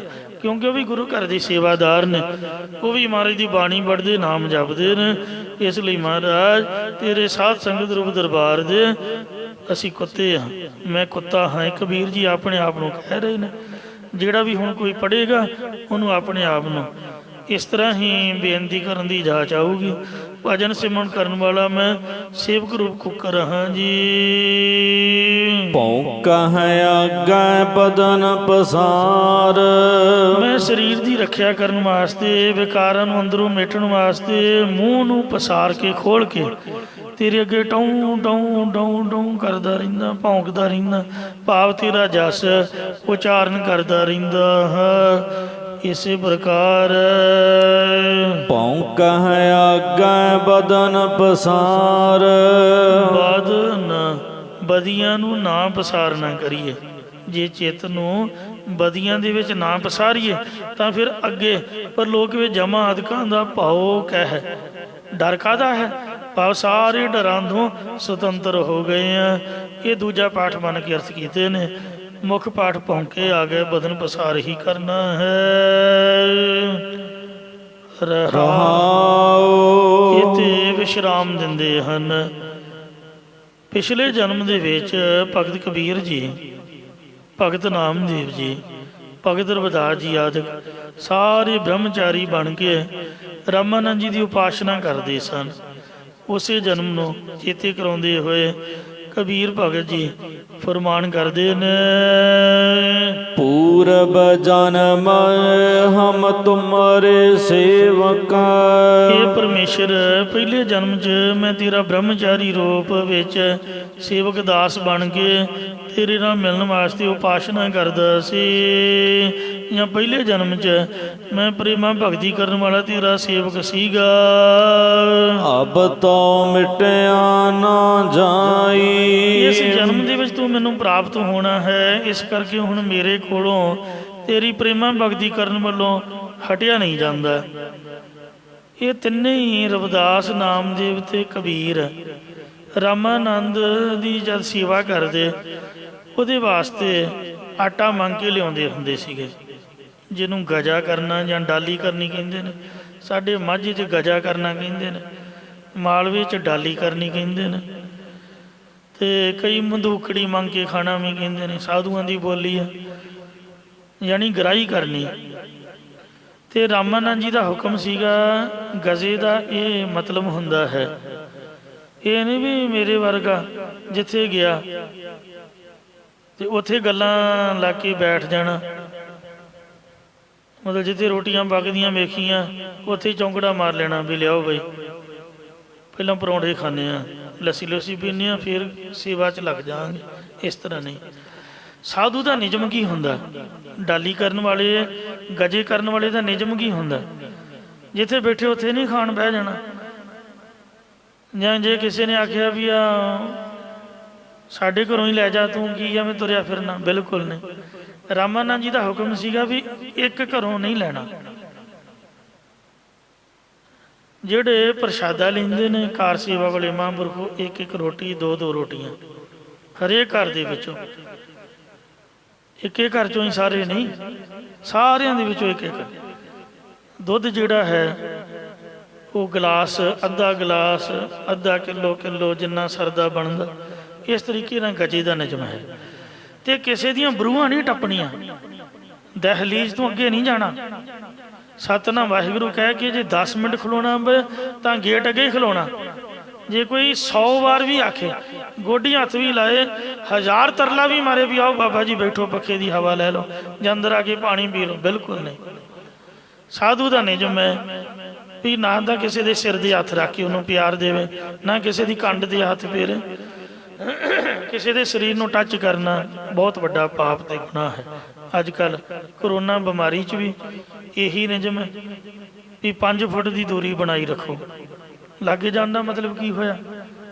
ਕਿਸੇ ਦੇ ਘਰ ਦੇ ਅੰਦਰ 100 ਸੀਕਰੇਸੀ ਹੁੰਦੀ, ਉਹ ਮੇਰੇ ਵਰਗੇ ਜਿੱਥੇ ਬਿਠਾਇਆ ਉੱਥੇ ਨਹੀਂ ਬਹਿਣਾ, ਸਾਰੇ ਕਮਰਿਆਂ 'ਚ ਘੁੰਮਣਾ, ਵੇਖਣਾ ਵੀ ਕਿੱਥੇ ਕਿਹੜੀ ਚੀਜ਼ ਪਈ ਹੈ। ਕਿ ਇਹ ਆਦਤ ਚੰਗੀ ਨਹੀਂ ਹੁੰਦੀ। ਸਾਧੂਆਂ ਦਾ ਨਿਯਮ ਬਹੁਤ ਸਖਤ ਹੁੰਦਾ, ਬੜਾ ਕਰੜਾ ਹੁੰਦਾ। ਸਾਡੇ ਅੰਮ੍ਰਿਤਸਰ ਬ੍ਰਹਮ ਬੂਟਾ ਅਖਾੜਾ ਹੈ, ਉੱਥੇ ਮੈਂ ਬਿਜਲੀ ਦਾ ਕੰਮ ਕਰਨ ਜਾਂਦਾ ਨੇ, ਕੰਪਲੇਂਟਾਂ, ਤੇ ਉੱਥੇ ਉਹਨਾਂ ਬੋਰਡ ਲਿਖ ਕੇ ਲਾਇਆ। ਮੈਂ ਹਮੇਸ਼ਾ ਹੀ ਜਦ ਵੀ ਜਾਂਦਾ ਉਹ ਪੜ੍ਹਦਾ, ਜਾ ਕੇ ਅੰਦਰ ਜਾ ਕੇ ਮੱਥਾ ਟੇਕੀ ਦਾ। ਮਹਾਰਾਜ ਦਾ ਪ੍ਰਕਾਸ਼ ਵੀ ਹੈ, ਮੂਰਤੀਆਂ ਮਾਰਤੀਆਂ ਵੀ ਨੇ, ਸਾਰਾ ਕੁਛ ਹੀ ਹੈ। ਉਹ ਨਿਯਮ ਦੇ ਬੜੇ ਪੱਕੇ ਨੇ ਜਿਹੜੇ ਪੁਰਾਣੇ ਸਾਧੂ ਹੁੰਦੇ ਸੀਗੇ। ਅੱਜ ਕੱਲ੍ਹ ਤਾਂ ਚੜ੍ਹਦੀ ਕਲਾ ਹੀ ਹੈ। ਉਹਨਾਂ ਲਿਖਿਆ ਵੀ ਜਿਹੜਾ ਸਾਡੇ ਅਖਾੜੇ ਦਾ ਸਾਧੂ ਹੈ ਉਹਦਾ ਨਿਯਮ ਇਹ ਹੈ ਕਿ ਉਹ ਕਦੀ ਗਲੀ 'ਚ ਜਾਂ ਬਾਜ਼ਾਰ 'ਚ ਨਹੀਂ ਤੁਰਿਆ ਫਿਰੂਗਾ, ਕਿਸੇ ਦੁਕਾਨ 'ਤੇ ਜਾ ਕੇ ਪਰਚੀ ਨਹੀਂ ਕੱਟੂਗਾ, ਕਿਸੇ ਦੇ ਘਰ ਜਾ ਕੇ ਮੰਗੂਗਾ ਨਹੀਂ। ਰੱਬ ਨੇ ਜੋ ਕੁਛ ਦਿੱਤਾ ਉਹਨੂੰ ਵੰਡ ਕੇ ਛਕਣਾ। ਤੇ ਅੱਧਾ ਅੰਮ੍ਰਿਤਸਰ ਉਹਨਾਂ ਦਾ ਹੈ, ਰੇਲਵੇ ਸਟੇਸ਼ਨ ਉਹਨਾਂ ਦੀ ਜਗ੍ਹਾ 'ਚ ਬਣਿਆ ਹੋਇਆ। ਸਾਡੀ ਆਪ ਦੀ ਦੁਕਾਨ ਉਹਨਾਂ ਦਿਨਾਂ 'ਚ 5-6 ਲੱਖ ਰੁਪਈਆ ਦੇ ਕੇ ਲੀਜ਼ 'ਤੇ ਲਈ ਸੀਗੀ। ਜਿੰਨੀ ਉਹ ਮਾਰਕੀਟ ਸਾਰੀ ਉਹਨਾਂ ਸਾਧੂਆਂ ਦੀ ਹੈ, ਔਰ ਸਭਨਾਂ ਦਾ ਕਿਰਾਇਆ ਉੱਥੇ ਡੇਰੇ 'ਚ ਜਾਂਦਾ। ਕਿਸ ਚੀਜ਼ ਦੀ ਭੁੱਖ ਹੋਵੇ ਤਾਂ ਬੰਦਾ ਮੰਗੇ। ਗੋਲਕ ਐਡੀਆਂ ਮੋਟੀਆਂ ਤਾਂ ਭਰੀਆਂ ਪਈਆਂ ਨੇ, ਫਿਰ ਮੰਗਣ ਦਾ ਮਤਲਬ ਕੀ ਹੋਇਆ ਦੱਸੋ? ਇੰਨਾ ਪੈਸਾ ਬਾਬਿਆਂ ਕੋਲ ਵੀ ਨੀਂਹ ਤੋਂ ਲੈ ਕੇ ਕਲਸ਼ ਤੱਕ ਭਾਵੇਂ ਸੋਨੇ ਨਾਲ ਮੜ ਦੇਣ, ਫਿਰ ਵੀ ਭੁੱਖ ਵਰਤਾਉਣੀ। ਗ੍ਰਸਤੀ ਨੂੰ ਜਾ ਕੇ ਅਸੀਸ ਦੇਣੀ, ਤੇਰੇ ਬੱਚੇ ਜਿਹਨੂੰ ਤੈਨੂੰ ਹੋਰ ਕੁਛ ਮਿਲੇ, ਉਹ ਬਾਬਾ ਤੈਨੂੰ ਨਾ ਮਿਲੇ। ਤੂੰ ਸਾਨੂੰ ਜੋ ਅਸੀਸ ਦੇਣਾ, ਤੂੰ ਆਪ ਦੀ ਅਸੀਸ ਆਪ ਗੁਰੂ ਨਾਨਕ ਸਾਹਿਬ ਕੋਲ ਲੈ। ਸੋ ਜਿਹੜੇ ਪੁਰਾਤਨ ਸਾਧੂ ਹੁੰਦੇ ਸੀਗੇ ਉਹ ਠੀਕ ਹੈ, ਪ੍ਰਸ਼ਾਦ ਪਾਣੀ ਨਹੀਂ ਪਕਾਉਣਾ। ਬਾਬਾ ਆਨੰਦ ਸਿੰਘ ਜੀ ਮਹਾਂਪੁਰਖ, ਨਾਨਕ ਸਾਹਿਬ ਕਲੇਰਾਂ ਵਾਲੇ, ਕੋਟਾਨ ਕੋਟ ਨਮਸਕਾਰ ਹੈ। ਜਿੰਨਾ ਅੱਠੇ ਪੈਰ ਭਜਨ ਕਰਨਾ, ਮੰਗਣ ਦਾ ਉਹਨਾਂ ਦਾ ਹੱਕ ਹੈ। ਜਿੰਨਾ ਆਪਦੀਆਂ ਜੇਬਾਂ ਭਰਨੀਆਂ ਨੇ, ਬੈਂਕਾਂ ਭਰੀਆਂ, ਬੋਰੀਆਂ ਭਰੀਆਂ ਪਈਆਂ, ਉਹਨਾਂ ਨੂੰ ਕਾਹਦਾ ਮੰਗਣ? ਉਹ ਤੇ ਸਗੋਂ ਵੰਡਣ। ਆਹ ਲਾਕਡਾਊਨ ਹੈ, ਕਿੰਨਾ ਦੁਨੀਆ ਤਰਾਹ ਤਰਾਹ ਕਰ ਰਹੀ ਹੈ। ਮੈਂ ਹਾਂਗਕਾਂਗ ਦੀ ਗੌਰਮੈਂਟ ਵੇਖੀ ਵੀ ਇੰਨੀ ਸਿਫਤ ਵਾਲੀ, 6-6 ਹਜ਼ਾਰ ਡਾਲਰ। ਜਿਸ ਤਰ੍ਹਾਂ ਸਾਡਾ ਆਧਾਰ ਕਾਰਡ ਹੈ, ਜਿਹਦਾ ਕੋਈ ਐਡਰੈਸ ਪ੍ਰੂਫ ਹੈ, ਉਹਦੇ ਅਕਾਊਂਟ 'ਚ ਆਪਣੇ ਆਪ ਹੀ ਪਹੁੰਚ ਗਿਆ। ਵੀ ਸਾਨੂੰ ਕੀ ਪੈਸੇ ਦੀ ਲੋੜ ਹੈ? ਅਸੀਂ ਕੀ ਕਰਨਾ? ਮਾਇਆ ਤਾਂ ਗ੍ਰਸਤੀ ਬੰਦੇ ਲੋੜਵੰਦ ਨੂੰ ਚਾਹੀਦੀ ਹੈ। ਦੁਨੀਆ ਤਾਂ ਵਿਚਾਰੀ ਸੜਕ 'ਤੇ ਧੱਕੇ ਖਾਂਦੀ ਫਿਰਦੀ ਹੈ। ਆਹ ਕਿਸਾਨ ਵਿਚਾਰੇ ਰੋਲ ਰਹੇ ਨੇ, ਬੱਚੇ ਵੱਖਰੇ ਨੇ, ਕੋਈ ਸਕੂਲ ਨਹੀਂ ਲੱਗ ਰਿਹਾ, ਕੋਈ ਕਾਰੋਬਾਰ ਨਹੀਂ ਹੈ, ਤੇ ਸਭ ਕੰਮ ਕਰਪਟ ਹੋ ਰਿਹਾ, ਤੇ ਸਰਕਾਰਾਂ ਟੈਕਸ ਲੈ ਲਿਆ, ਆਪਦੇ ਢਿੱਡ ਭਰ ਰਹੀਆਂ। ਦੱਸੋ, ਸਾਧੂ ਸੰਤਾਂ ਨੂੰ ਅਜੇ ਤੱਕ ਅਕਲ ਨਹੀਂ ਆਈ। ਇਹ ਕਿੱਧਰ ਦਾ ਸਾਧੂ ਬਣੇ ਬਈ? ਮੈਨੂੰ ਮਾਫ ਕਰਨਾ। ਕਬੀਰ ਭਲੀ ਮਧੂਕਰੀ, ਨਾਨਾ ਬਿਦ ਕੋ ਅਨਾਜ, ਦਾਵਾ ਕਾਹੂ ਕੋ ਨਹੀਂ, ਬੜਾ ਦੇਸ ਬੜਰਾਜ। ਮਧੂਕੜੀ ਗਜਾ ਲੈਣ ਦਾ ਉਹ ਹੱਕ ਰੱਖਦਾ ਜਿਹਦਾ ਆਪਦੇ ਨਾਲ ਕੋਈ ਡੇਰਾ ਨਾ ਹੋਵੇ, ਆਪਦੇ ਨਾਲ ਕੋਈ ਗੁਰਦੁਆਰਾ ਨਾ ਹੋਵੇ, ਆਪਦੇ ਨਾਲ ਕੋਈ ਜ਼ਮੀਨ ਨਾ ਹੋਵੇ, ਔਰ ਜਿਹੜਾ ਰੜੇ ਮੈਦਾਨ ਚੌਂਕੜਾ ਮਾਰ ਕੇ ਜੰਗਲ 'ਚ ਬੈਠਾ ਹੋਵੇ, ਉਹਦਾ ਹੱਕ ਹੈ। ਔਰ ਜਿਹੜਾ ਅੱਠੇ ਪੈਰ ਮਾਲਾ ਫੇਰਦਾ ਹੋਵੇ, ਜਾਂ ਸਭ ਕੁਝ ਨਿਸ਼ਕਾਮਤਾ ਨਾਲ ਸੇਵਾ 'ਚ ਲਾਉਂਦਾ ਹੋਵੇ। ਤੋ ਇਸ ਤਰੀਕੇ ਦੇ ਨਾਲ ਰਾਮਾਨੰਦ ਜੀ ਪੂਰਨ ਸਾਧੂ ਸੀਗੇ, ਅੱਠੇ ਪੈਰ ਭਜਨ ਸਿਮਰਨ ਵਾਲੇ। ਨਿਯਮ ਸੀਗਾ ਕਿ ਆਟਾ ਮੰਗ ਕੇ ਲਿਆਉਣਾ ਹੈ, ਸੁੱਕਾ ਸੀਧਾ, ਪੱਕੀ ਰੋਟੀ ਨਹੀਂ ਲੈਣੀ, ਕਿਉਂਕਿ ਕੱਟੜ ਹਿੰਦੂ ਸਨ। ਆਪਦੇ ਹੱਥੀਂ ਪ੍ਰਸ਼ਾਦਾ ਬਣਾ ਕੇ ਛਕਣਾ। ਇਸ ਦਾ ਕੀ ਪਤਾ ਉਹਨੇ ਕਿਸ ਤਰ੍ਹਾਂ ਦੇ ਹੱਥ ਲਾਏ ਹੋਣ। ਔਰ ਇੱਕ ਇੱਕ ਮੁੱਠ ਆਟਾ ਲੈਣਾ ਹੈ ਹਰੇਕ ਦੇ ਘਰੋਂ। ਤੇ ਉਹ ਜਿਹੜਾ ਸਾਹਮਣੇ ਚਮਿਆਰਾਂ ਦਾ ਘਰ ਹੈ ਉੱਥੋਂ ਕੁਛ ਨਹੀਂ ਲੈਣਾ। ਕਿਉਂ ਨਹੀਂ ਲੈਣਾ? ਕਿਉਂਕਿ ਮਰੇ ਪਸ਼ੂ ਢੋਣ ਦਾ ਉਹਨਾਂ ਦਾ ਕੰਮ ਹੈ, ਤੇ ਸਰੀਰ ਦੀ ਸਫਾਈ ਹੱਥਾਂ ਪੈਰਾਂ ਦੀ। ਜਾਂ 2 ਨੰਬਰ ਦੇ ਉਹਨਾਂ ਦੇ ਘਰ ਕੋਈ ਬੱਚਾ ਨਹੀਂ, ਪੁੱਤਰ ਦੀ ਉਹਨਾਂ ਨੂੰ ਪ੍ਰਾਪਤੀ ਚਾਹੀਦੀ ਹੈ, ਤੇ ਅਗਲੇ ਮੰਗਣਗੇ ਵੀ ਮੁੰਡਾ ਦਿਓ। ਹੁਣ 1 ਮੁੱਠ ਆਟੇ ਬਦਲੇ ਜਾਂ 5 ਕਿਲੋ ਆਟੇ ਬਦਲੇ ਹੁਣ ਮੁੰਡਾ ਅਸੀਂ ਕਿੱਥੋਂ ਦਈਏ ਬਈ? ਇਸ ਲਈ ਦੂਰੋਂ ਸਤਿ ਸ੍ਰੀ ਅਕਾਲ। ਅਸੀਂ ਤਾਂ ਆਪ ਦਾ ਭਲਾ ਲੋਚਦੇ ਹਾਂ, ਆਪਾਂ ਕਿੱਥੋਂ ਮੁੰਡੇ ਵੰਡਣ ਵਾਲੇ।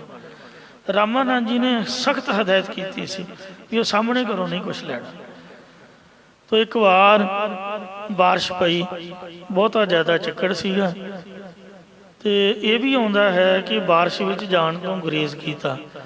ਇਹ ਵੀ ਆਉਂਦਾ ਹੈ ਕਿ ਮੰਗ ਕੇ ਲਿਆਂਦਾ ਤਿੰਨਾਂ ਨੇ, ਕਬੀਰ, ਨਾਮਦੇਵ ਤੇ ਰਵਿਦਾਸ, ਤਿੰਨੇ ਸੇਵਕ ਸੀਗੇ। ਤੇ ਉਹ ਚੱਕੜ 'ਚ ਪੈਰ ਫਿਸਲ ਗਿਆ, ਆਟਾ ਸਾਰਾ ਡੁੱਲ ਗਿਆ। ਕੋਈ ਬੇਰ ਹੁੰਦੇ ਤਾਂ ਧੋ ਲੈਂਦੇ, ਆਟੇ ਦਾ ਹੁਣ ਕੀ ਬਣਨਾ ਸੀ।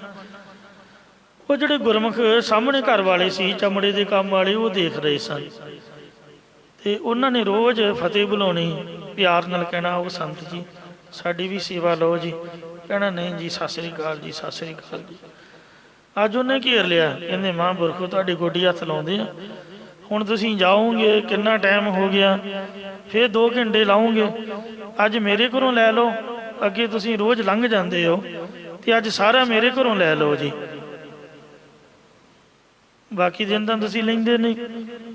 ਤੇ ਉਹਦੇ ਕਹਿਣ ਤੋਂ ਸਾਰਾ ਆਟਾ ਉਹਨਾਂ ਘਰੋਂ ਲਿਆ ਕੇ ਜਦ ਪ੍ਰਸ਼ਾਦਾ ਛਕਾਇਆ ਤਾਂ ਰਾਮਾਨੰਦ ਜੀ ਦਾ ਧਿਆਨ ਨਾਲ ਜੁੜੇ। ਕਹਿੰਦੇ ਜਦ ਧਿਆਨ ਲਾਉਣ ਜੈਸਾ ਅੰਨ ਤੈਸਾ ਮਨ, ਤਾਂ ਚਮੜੇ ਹੀ ਚਮੜੇ, ਮਰੇ ਹੋਏ ਡੰਗਰ ਹੀ ਡੰਗਰ ਉਹਨਾਂ ਨੂੰ ਦਿਸਣ। ਉਹਨਾਂ ਵੇਖਿਆ ਵੀ ਕੁਝ ਨੁਕਸ ਹੈ। ਸਾਰੇ ਬੰਦੇ ਇਕੱਠੇ ਕੀਤੇ, ਖਾਸ ਕਰਕੇ ਇਹਨਾਂ 3 ਸੇਵਾਦਾਰਾਂ ਨੂੰ ਜਿਹੜੇ ਗੜਵਈ ਸਨ। ਕਹਿੰਦੇ ਆਓ ਭਾਈ ਦੱਸੋ, ਰੋਟੀਆਂ ਜਿਹੜੀਆਂ ਪਕਾ ਕੇ ਖਵਾਈਆਂ ਇਹ ਮੰਗ ਕੇ ਕਿੱਥੋਂ ਲਿਆਂਦਾ ਆਟਾ? ਸੱਚੋ ਸੱਚ ਦੱਸ ਦਿਓ, ਨਹੀਂ ਤੇ ਮੇਰੇ ਤੋਂ ਬੁਰਾ ਕੋਈ ਨਹੀਂ ਹੋਊਗਾ। ਕੰਬਣ ਲੱਗ ਪਏ, ਹੱਥ ਜੋੜੇ, ਕਹਿੰਦੇ ਮਹਾਰਾਜ ਮਾਫ਼ ਕਰਿਓ, ਸਾਹਮਣੇ ਘਰੋਂ ਲੈ ਕੇ ਆਏ ਆ ਜਿੱਥੋਂ ਤੁਸੀਂ ਰੋਕਿਆ ਸੀ। ਕਹਿੰਦੇ ਬਸ ਠੀਕ ਹੈ, ਮੈਂ ਕੀ ਕਹਿਣਾ, ਮੈਂ ਮਾਫੀ ਤੁਹਾਨੂੰ ਕੀ ਦੇਣੀ ਹੈ, ਇਹ ਤਾਂ ਰੱਬ ਦੇ ਘਰ ਹੁਣ ਲੇਖਾ ਪੈ ਗਿਆ। ਉਹਨੂੰ ਚਾਹੀਦਾ ਮੁੰਡਾ, ਤੇ ਹੁਣ ਮੈਂ ਤਾਂ ਜਾਂਦਾ ਨਹੀਂ, ਕਿਉਂਕਿ ਮੈਂ ਤਾਂ ਰੋਕਿਆ ਸੀਗਾ। ਮੈਂ ਤਾਂ ਪਹਿਲਾਂ ਹੀ ਅਰਦਾਸ ਕੀਤੀ ਵੀ ਮਹਾਰਾਜ ਕਿਰਪਾ ਰੱਖੀ ਸਾਡੇ ਤੇ, ਇਸੇ ਜਨਮ ਜੀ ਸਾਨੂੰ ਬਖਸ਼ ਲਈ। ਹੁਣ ਮੁੰਡਾ ਮੈਂ ਤਾਂ ਬਣਨਾ ਕੋਈ ਨਹੀਂ, ਕਿਉਂਕਿ ਉਹਨਾਂ ਦੇ ਕਰਮਾਂ 'ਚ ਮੁੰਡਾ ਤਾਂ ਹੈ ਨਹੀਂ ਲਿਖਿਆ ਹੋਇਆ, ਹੁਣ ਤੁਹਾਨੂੰ ਬਣਨਾ ਪਊਗਾ। ਮੁੱਖ ਰਵਿਦਾਸ ਜੀ ਸੀਗਾ, ਉਹਨੂੰ ਆਖਿਆ ਵੀ ਚੱਲ ਹੁਣ ਤੂੰ ਰਮਤਾ ਬਣ, ਇੱਥੋਂ ਨਿਕਲ ਜਾ, ਇਹ ਸਰੀਰ ਛੱਡ ਦੇ, ਉਹਨਾਂ ਘਰ ਜਾ ਕੇ ਪੁੱਤਰ ਬਣ ਕੇ ਜਨਮ ਲੈ, ਤੇ ਜਾਓ ਕਬੀਰ ਸਾਹਿਬ ਜੀ, ਨਾਮਦੇਵ ਜੀ, ਤੁਸੀਂ ਵੀ ਡੰਡੀ ਕੱਟੋ, ਗਰੀਬ ਘਰਾਂ ਦੇ ਵਿੱਚ ਜਾ ਕੇ ਤੁਸੀਂ ਜਨਮ ਲਵੋ। ਪਰ ਸਾਧ ਸੰਗਤ ਜੀ ਸੇਵਾ ਕੀਤੀ, ਸਿਮਰਨ ਕੀਤਾ, ਨਿਸਫਲ ਨਹੀਂ ਜਾਂਦਾ। ਤੋ ਇਸ ਲਈ ਰਵਿਦਾਸ ਜੀ ਕਹਿੰਦੇ ਜਦ ਜੰਮੇ ਤੇ ਜਿਹੜੀ ਮਾਈ ਕਲਸੀ ਸੀਗੀ ਉਹਦਾ ਦੁੱਧ ਨਾ ਪੀਣ, ਤੇ ਉਹਨਾਂ ਨੂੰ ਫਿਕਰ ਹੋਇਆ। ਸਾਹਮਣੇ ਸਾਧੂ ਸੀਗੇ, ਰਾਮਾਨੰਦ ਜੀ ਨੂੰ ਲੈ ਕੇ ਆਏ, ਕਹਿੰਦੇ ਕਬੀਰ ਜੀ ਸਾਡੇ ਘਰ ਬੱਚਾ ਹੋਇਆ, ਉਹ ਦੁੱਧ ਨਹੀਂ ਪੀਂਦਾ, ਉਹ ਵੇਖੋ ਵੀ ਕੀ ਹੋਇਆ। ਰਾਮਾਨੰਦ ਜੀ ਕਿਉਂਕਿ ਅੰਤਰਜਾਮੀ ਸਨ, ਪਤਾ ਹੀ ਸੀ ਵੀ ਸੇਵਕ ਤਾਂ ਮੇਰਾ ਹੀ ਹੈ, ਚਲੋ ਹੁਣ ਜਾ ਕੇ ਦਰਸ਼ਨ ਦਿੰਦੇ ਆ। ਰਵਿਦਾਸ ਸੋਚਦਾ ਸੀ ਵੀ ਜੇ ਦੁੱਧ ਪੀ ਲਿਆ ਤਾਂ ਫਿਰ ਰਾਮਾਨੰਦ ਕਿਤੇ ਗੁੱਸੇ ਨਾ ਹੋਵੇ, ਕਿਉਂਕਿ ਉਹਨੂੰ ਪਿਛਲੇ ਜਨਮ ਦਾ ਗਿਆਨ ਹੈ। ਮਾਲਕ ਰਾਮਾਨੰਦ ਜੀ ਨੂੰ ਹੀ ਮੰਨ ਰਹੇ ਨੇ, ਤੇ ਜੇ ਮੈਂ ਦੁੱਧ ਪੀ ਲਿਆ ਫਿਰ ਉਹਨਾਂ ਦੇ ਦਰਸ਼ਨ ਨਹੀਂ ਹੋਣੇ, ਦਰਸ਼ਨ ਦੇਣਗੇ ਤੇ ਤਾਂ ਹੁਣ ਅਗਲੀ ਕਾਰਵਾਈ ਪਊਗੀ, ਨਹੀਂ ਤੇ ਇਸ ਤਰ੍ਹਾਂ ਹੀ ਮਰ ਜਾਣਾ, ਕੁਝ ਖਾਣਾ ਹੀ ਨਹੀਂ, ਕੁਝ ਪੀਣਾ ਹੀ ਨਹੀਂ, ਸਹੁੰ ਪਾ ਲਈ ਇਹ ਦੁਨੀਆ ਦੇ ਵਿੱਚੋਂ, ਕਿਉਂਕਿ ਕੰਨਾਂ ਨੂੰ ਹੱਥ ਲੱਗੇ, ਹੱਥ ਜੋੜੇ, ਆਪਾਂ ਨਹੀਂ ਕੁਝ ਖਾਂਦੇ ਪੀਂਦੇ। ਰਾਮਾਨੰਦ ਜੀ ਆਏ, ਕਹਿੰਦੇ ਹਾਂ ਬਈ ਕਾਕਾ ਦੱਸ। ਉਹ ਕਮਲਿਆ ਸਾਧਾ, ਜੋ ਕੁਛ ਹੋ ਗਿਆ ਸੋ ਹੋ ਗਿਆ, ਤੇ ਹੁਣ ਉਹਦਾ ਵਜ਼ਾਨਾ ਵੀ ਤੈਨੂੰ ਮਿਲ ਗਿਆ, ਤੇ ਹੁਣ ਜਿਹੜੀ ਮਾਂ ਹੁੰਦੀ ਹੈ, ਮਾਂ ਤਾਂ ਸੋਨੇ ਵਰਗੀ ਸ਼ੁੱਧ ਹੁੰਦੀ ਹੈ, ਮਾਂ ਦੀ ਕੋਈ ਜਾਤ ਪਾਤ ਨਹੀਂ ਹੁੰਦੀ। ਜੋ ਵਾਹਿਗੁਰੂ ਨੇ ਤੈਨੂੰ ਘਰ ਦਿੱਤਾ ਹੈ, ਤੈਨੂੰ ਮਾਂ ਦਿੱਤੀ ਹੈ, ਮਾਂ ਮਾੜੀ ਨਹੀਂ ਹੁੰਦੀ। ਗੁਰਮੁਖਾ ਦੁੱਧ ਪੀ ਲਾ, ਇਉਂ ਜਿੱਦ ਨਹੀਂ ਕਰੀਦੀ, ਕੁਛ ਨਹੀਂ ਹੁੰਦਾ, ਹੁਣ ਨਹੀਂ ਕੁਛ ਵੀ ਹੁੰਦਾ, ਤੂੰ ਇਹਦਾ ਦੁੱਧ ਪੀ ਲਾ। ਉਸੇ ਵਕਤ 7 ਵਚਨ ਕਹਿ ਕੇ ਦੁੱਧ ਛਕਿਆ। ਕਬੀਰ ਜੀ, ਨਾਮਦੇਵ ਜੀ, ਰਵਿਦਾਸ ਜੀ ਸਾਧ ਸੰਗਤ ਜੀਓ ਚੇਤਾ ਕਰਾ ਰਹੇ ਹਨ। ਪੂਰਬ ਜਨਮ ਹਮ ਤੁਮਰੇ ਸੇਵਕਾ। ਇਹ ਪਰਮੇਸ਼ਰ, ਪਹਿਲੇ ਜਨਮ ਦੇ ਵਿੱਚ ਮੈਂ ਤੇਰਾ ਬ੍ਰਹਮਚਾਰੀ ਰੂਪ ਦੇ ਵਿੱਚ ਦਾਸ ਬਣ ਕੇ ਤੇਰੇ ਨਾਲ ਮਿਲਣ ਵਾਸਤੇ ਉਪਾਸਨਾ ਕਰਦਾ ਸੀਗਾ। ਪਹਿਲੇ ਜਨਮ 'ਚ ਮੈਂ ਪ੍ਰੇਮਾ ਭਗਤੀ ਕਰਨ ਵਾਲਾ ਤੇਰਾ ਸੇਵਕ ਸੀਗਾ। ਅਬ ਤਉ ਮਿਟਿਆ ਨਾ ਜਾਈ। ਇਸ ਜਨਮ ਵਿੱਚ ਤੂੰ ਮੈਨੂੰ ਪ੍ਰਾਪਤ ਹੋਣਾ ਹੈ, ਇਸ ਕਰਕੇ ਹੁਣ ਮੇਰੇ ਕੋਲੋਂ ਤੇਰੀ ਪ੍ਰੇਮਾ ਭਗਤੀ ਕਰਨ ਵੱਲੋਂ ਮਿਟਿਆ ਹਟਿਆ ਨਹੀਂ ਜਾਂਦਾ ਹੈ। ਤੇਰੇ ਦੁਆਰੇ ਤੁਨ ਸਹਿਜ ਕੀ। ਤੇਰੇ ਸਤ ਸੰਗਤ ਰੂਪ ਦਰ ਵਿੱਚ ਜੋ ਸ਼ਾਂਤੀ ਦੀ ਧੁਨੀ ਉਚਾਰਨ ਹੋ ਰਹੀ ਹੈ, ਭਾਵ 8 ਪੈਰ ਨਾਮ ਦਾ ਜਾਪ ਹੋ ਰਿਹਾ ਹੈ, ਜਾਂ ਹਰਿਮੰਦਰ ਸਾਹਿਬ ਅੰਦਰ ਕੀਰਤਨ ਦੀ ਧੁਨ ਹੋ ਰਹੀ ਹੈ, ਉਹੀ ਧੁਨ ਦਾ ਮਾਥਾ ਮੇਰੇ ਦਗਾਈ। ਮੇਰੇ ਅੰਤःਕਰਨ ਨੂੰ ਮੱਥੇ ਤੇ ਚਿੰਨ੍ਹ ਲੱਗਿਆ ਹੋਇਆ ਹੈ, ਨਿਸ਼ਾਨ ਪਿਆ ਹੈ। ਜਿਵੇਂ ਰਾਜੇ ਲੋਕ ਆਪਣੇ ਬਹਾਦਰ ਸੂਰਮਿਆਂ ਦੇ ਅਹੁਦੇਦਾਰੀ ਦੇ ਚਿੰਨ੍ਹ ਜਾਂ ਬਿੱਲੇ ਲਗਾ ਦਿੰਦੇ ਨੇ, ਇਸੇ ਤਰ੍ਹਾਂ ਮੇਰੇ ਅੰਤःਕਰਨ ਨੂੰ ਮੱਥੇ ਤੇ ਨਾਮ ਜਪਣ ਰੂਪ ਚਿੰਨ੍ਹ ਲਗਾ ਦਿੱਤਾ, ਭਾਵ ਰਾਮ ਨਾਮ ਦੀ ਧੁਨੀ ਦੇ ਅੱਖਰ ਉਕਰੇ ਗਏ ਹਨ। ਦਾਗੇ ਹੋਏ ਸੋ ਰਣ ਮਹਿ ਜੂਝਾ। ਜਿਨ੍ਹਾਂ ਦੇ ਹਿਰਦੇ ਵਿੱਚ ਨਾਮ ਰੂਪ ਚਿੰਨ੍ਹ ਲੱਗੇ ਹੋਏ ਨੇ, ਉਹ ਕਾਮ ਕ੍ਰੋਧ ਦੁਸ਼ਮਣਾਂ ਨਾਲ ਯੁੱਧ ਭੂਮੀ ਵਿੱਚ ਲੜਦੇ ਨੇ, ਭਾਵ ਆਸੁਰੀ ਸੰਪਦਾ ਨਾਲ ਜੰਗ ਕਰਕੇ ਦੇਵੀ ਸੰਪਦਾ ਦੀ ਜਿੱਤ ਕਰਾਉਂਦੇ। ਤੇ ਜਿਹੜੇ ਨਾਮ ਰੂਪ ਚਿੰਨ੍ਹ ਤੋਂ ਬਗੈਰ ਨੇ, ਬਿਨਾ ਦਾਗੇ ਭੰਗ ਜਾਈ। ਉਹ ਕਾਮ ਆਦਿਕ ਵਿਕਾਰਾਂ ਦੇ ਰਣ ਵਿੱਚੋਂ ਕਾਇਰ ਹੋ ਕੇ ਦੌੜ ਜਾਂਦੇ ਨੇ। ਜਿਵੇਂ ਦੁਨਿਆਵੀ ਬਾਦਸ਼ਾਹ ਦੇ ਜੋ ਸੂਰਮੇ ਚਿੰਨ੍ਹ ਵਾਲੇ ਹੁੰਦੇ, ਉਹ ਬਹਾਦਰੀ ਨਾਲ ਦੁਸ਼ਮਣਾਂ ਦੇ ਸਾਹਮਣੇ ਹੋ ਕੇ ਰਣ ਭੂਮੀ ਵਿੱਚ ਲੜਦੇ ਨੇ, ਤੇ ਸੂਰਮੇ ਜਿਹੜੇ ਤੇ ਚਿੰਨ੍ਹ ਤੋਂ ਬਗੈਰ ਹੁੰਦੇ, ਉਹ ਰਣ ਭੂਮੀ ਵਿੱਚੋਂ ਕਾਇਰ ਹੋ ਕੇ ਭੱਜ ਜਾਂਦੇ ਨੇ। ਇਸ ਪ੍ਰਕਾਰ ਜਿਹੜੇ ਗੁਰੂ ਰੂਪ ਸੱਚੇ ਪਾਤਸ਼ਾਹ ਦੇ ਗੁਰਮੁਖ ਰੂਪ ਸੂਰਮੇ ਵੈਰਾਗ ਵਿਭਾਗ ਜਾਂ ਪ੍ਰੇਮ ਰੂਪੀ ਚਿੰਨ੍ਹ ਦੇ ਸਮੇਤ ਹੁੰਦੇ, ਉਹ ਕਾਮ ਕ੍ਰੋਧ ਆਦਿਕ ਵਿਕਾਰਾਂ ਦੇ ਯੁੱਧ ਵਿੱਚ ਲੜਦੇ, ਭਾਵ ਆਸੁਰੀ ਸੰਪਦਾ ਨਾਲ ਜੰਗ ਕਰਕੇ ਦੇਵੀ ਸੰਪਦਾ ਦੀ ਜਿੱਤ ਕਰਾਉਂਦੇ ਨੇ। ਔਰ ਜਿਹੜੇ ਵੈਰਾਗ ਵਿਵੇਕ ਜਾਂ ਪ੍ਰੇਮ ਰੂਪ ਚਿੰਨ੍ਹ ਤੋਂ ਬਗੈਰ ਹੁੰਦੇ, ਉਹ ਕਾਮ ਆਦਿਕਾਂ ਦੀ ਰਣ ਵਿੱਚੋਂ ਕਾਇਰ ਹੋ ਕੇ ਦੌੜ ਜਾਂਦੇ, ਭਾਵ ਵਿਕਾਰਾਂ ਦੇ ਅਧੀਨ ਹੋ ਜਾਂਦੇ ਨੇ। ਸਾਧੂ ਹੋਏ ਸੋ ਭਗਤ ਪਛਾਨੈ। ਜਿਹੜੇ ਸ੍ਰੇਸ਼ਟ ਸਾਧੂ ਹੁੰਦੇ ਨੇ, ਉਹ ਪਰਮੇਸ਼ਰ ਦੀ ਪ੍ਰੇਮਾ ਭਗਤੀ ਕਰਨੀ ਸਿਆਣਦੇ ਪਹਿਚਾਣਦੇ ਨੇ। ਹਾਰ ਲਏ ਖਜ਼ਾਨਾ ਪਾਈ। ਉਹਨਾਂ ਨੂੰ ਹਰੀ ਪਰਮੇਸ਼ਰ ਨੇ ਆਪ ਆਪਣੀ ਪ੍ਰਮਾਣਗੀ ਦੇ ਖਜ਼ਾਨੇ ਭੰਡਾਰੇ ਵਿੱਚ ਪਾ ਲਿਆ, ਜਾਂ ਪਰਮੇਸ਼ਰ ਨੇ ਪਰਖ ਕਰਕੇ ਆਪਣੇ ਸਰੂਪ ਦੇ ਏਕਤਾ ਰੂਪ ਖਜ਼ਾਨੇ 'ਚ ਪਾ ਲਏ ਨੇ। ਕੋਠਾਰੇ ਮਹਿ ਕੋਠਾਰੀ। ਭਾਰਤ ਵਰਸ਼ ਰੂਪ ਕੋਠੇ 'ਚ ਮਨੁੱਖਾ ਦੇਹ ਰੂਪ ਕੋਠੜੀ ਹੈ।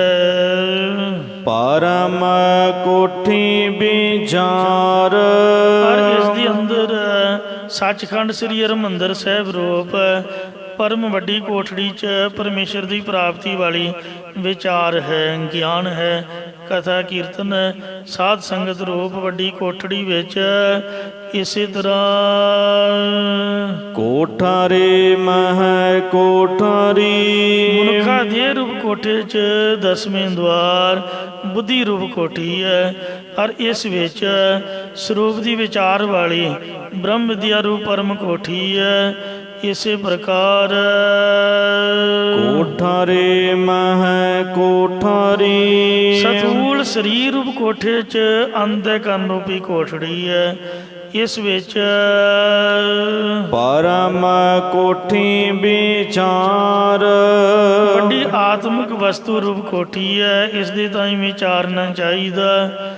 ਇਸੇ ਪ੍ਰਕਾਰ ਕੋਠਾਰੇ ਮਹਿ ਕੋਠਾਰੀ ਅਨ ਮੈਂ ਕੋਸ਼ ਰੂਪ ਕੋਠੇ ਚ ਮਨੋ ਮੈਂ ਪ੍ਰਾਣ ਮੈਂ ਵਿਗਿਆਨ ਮੈਂ ਕੋਸ਼ ਰੂਪ ਕੋਠੀ ਹੈ ਪਰਮ ਕੋਠੀ ਵਿਚਾਰ ਪਰਮ ਕੋਠੀ ਰੂਪ ਆਨੰਦ ਮੈਂ ਕੋਸ਼ ਹੈ ਉਸ ਵਿੱਚ ਆਤਮਾ ਦੀ ਵਿਚਾਰ ਨੂੰ ਵਿਚਾਰਨਾ ਚਾਹੀਦਾ ਹੈ ਗੋਰਾ ਦੀਨੀ ਬਸਤ ਕਬੀਰ ਕੋ ਭਗਤ ਕਬੀਰ ਸਾਹਿਬ ਜੀ ਕਥਨ ਕਰਦੇ ਕਿ ਮੈਨੂੰ ਕਬੀਰ ਨੂੰ ਗੁਰਾਂ ਨੇ ਭਗਤੀ ਬ੍ਰਹਮ ਵਿਦਿਆ ਬ੍ਰਹਮ ਆਨੰਦ ਰੂਪੀ ਵਸਤੂ ਦਿੱਤੀ ਹੈ ਲੇਵਾਹੋ ਬਸਤ ਸਮਾਰ ਪਰ ਇਹ ਵੀ ਹਦਾਇਤ ਦਿੱਤੀ ਹੈ ਕਿ ਵਸਤੂ ਨੂੰ ਹਿਰਦੇ ਰੂਪ ਸਥਾਨ ਵਿੱਚ ਸੰਭਾਲ ਕੇ ਰੱਖ ਲੈਣਾ ਕਰੋ ਕਬੀਰਾ ਦੀ ਸੰਸਾਰ ਕੋ ਕਬੀਰ ਜੀ ਕਥਨ ਕਰਦੇ ਕਿ ਮੈਂ ਇਸ ਭਗਤੀ ਬ੍ਰਹਮ ਵਿਦਿਆ ਬ੍ਰਹਮਾਨੰਦ ਰੂਪ ਵਸਤੂ ਦੁਆਰਾ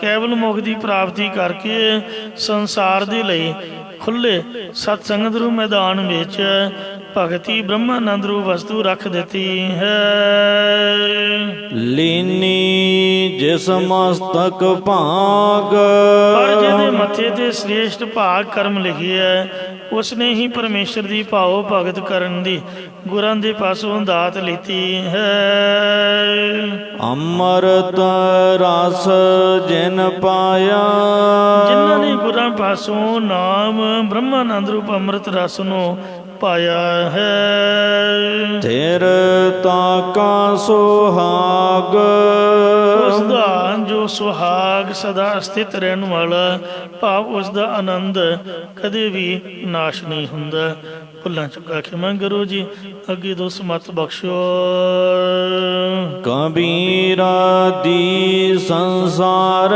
ਕੋ ਲੀਨੀ ਜਿਸ ਮਸਤਕ ਭਾਗ ਅੰਮ੍ਰਿਤ ਰਸ ਜਿਨ ਪਾਇਆ ਥਿਰ ਤਾਕਾ ਸੁਹਾਗ ਵਾਹਿਗੁਰੂ ਜੀ ਕਾ ਖਾਲਸਾ ਵਾਹਿਗੁਰੂ ਜੀ ਕੀ ਫਤਿਹ ਰਾਮ ਕਲੀ ਮਹੱਲਾ ਤੀਜਾ ਆਨੰਦ ਇੱਕ ਓੰਕਾਰ ਸਤਿਗੁਰ ਪ੍ਰਸਾਦ ਆਨੰਦ ਭਇਆ ਮੇਰੀ ਮਾਏ ਸਤਿਗੁਰੂ ਮੈਂ ਪਾਇਆ ਸਤਿਗੁਰੂ ਤੋਂ ਪਾਇਆ ਸਹਿਜ ਸੇਤੀ ਮਨ ਵਜੀਆਂ ਵਧਾਈਆਂ ਰਾਗ ਰਤਨ ਪਰਵਾਰ ਮਰੀਆਂ ਸ਼ਬਦ ਗਾਵਣੇ ਆਈਆਂ ਸ਼ਬਦੋ ਤੰਗਾਵੋ ਹਰੀ ਕੇਰਾ ਮਨ ਜਨੀ ਵਸਾਇਆ ਕਹਿ ਕਹਿ ਨਾਨਕ ਆਨੰਦ ਹੋਆ ਸਤਿਗੁਰੂ ਸਤਿਗੁਰੂ ਮੈਂ ਪਾਇਆ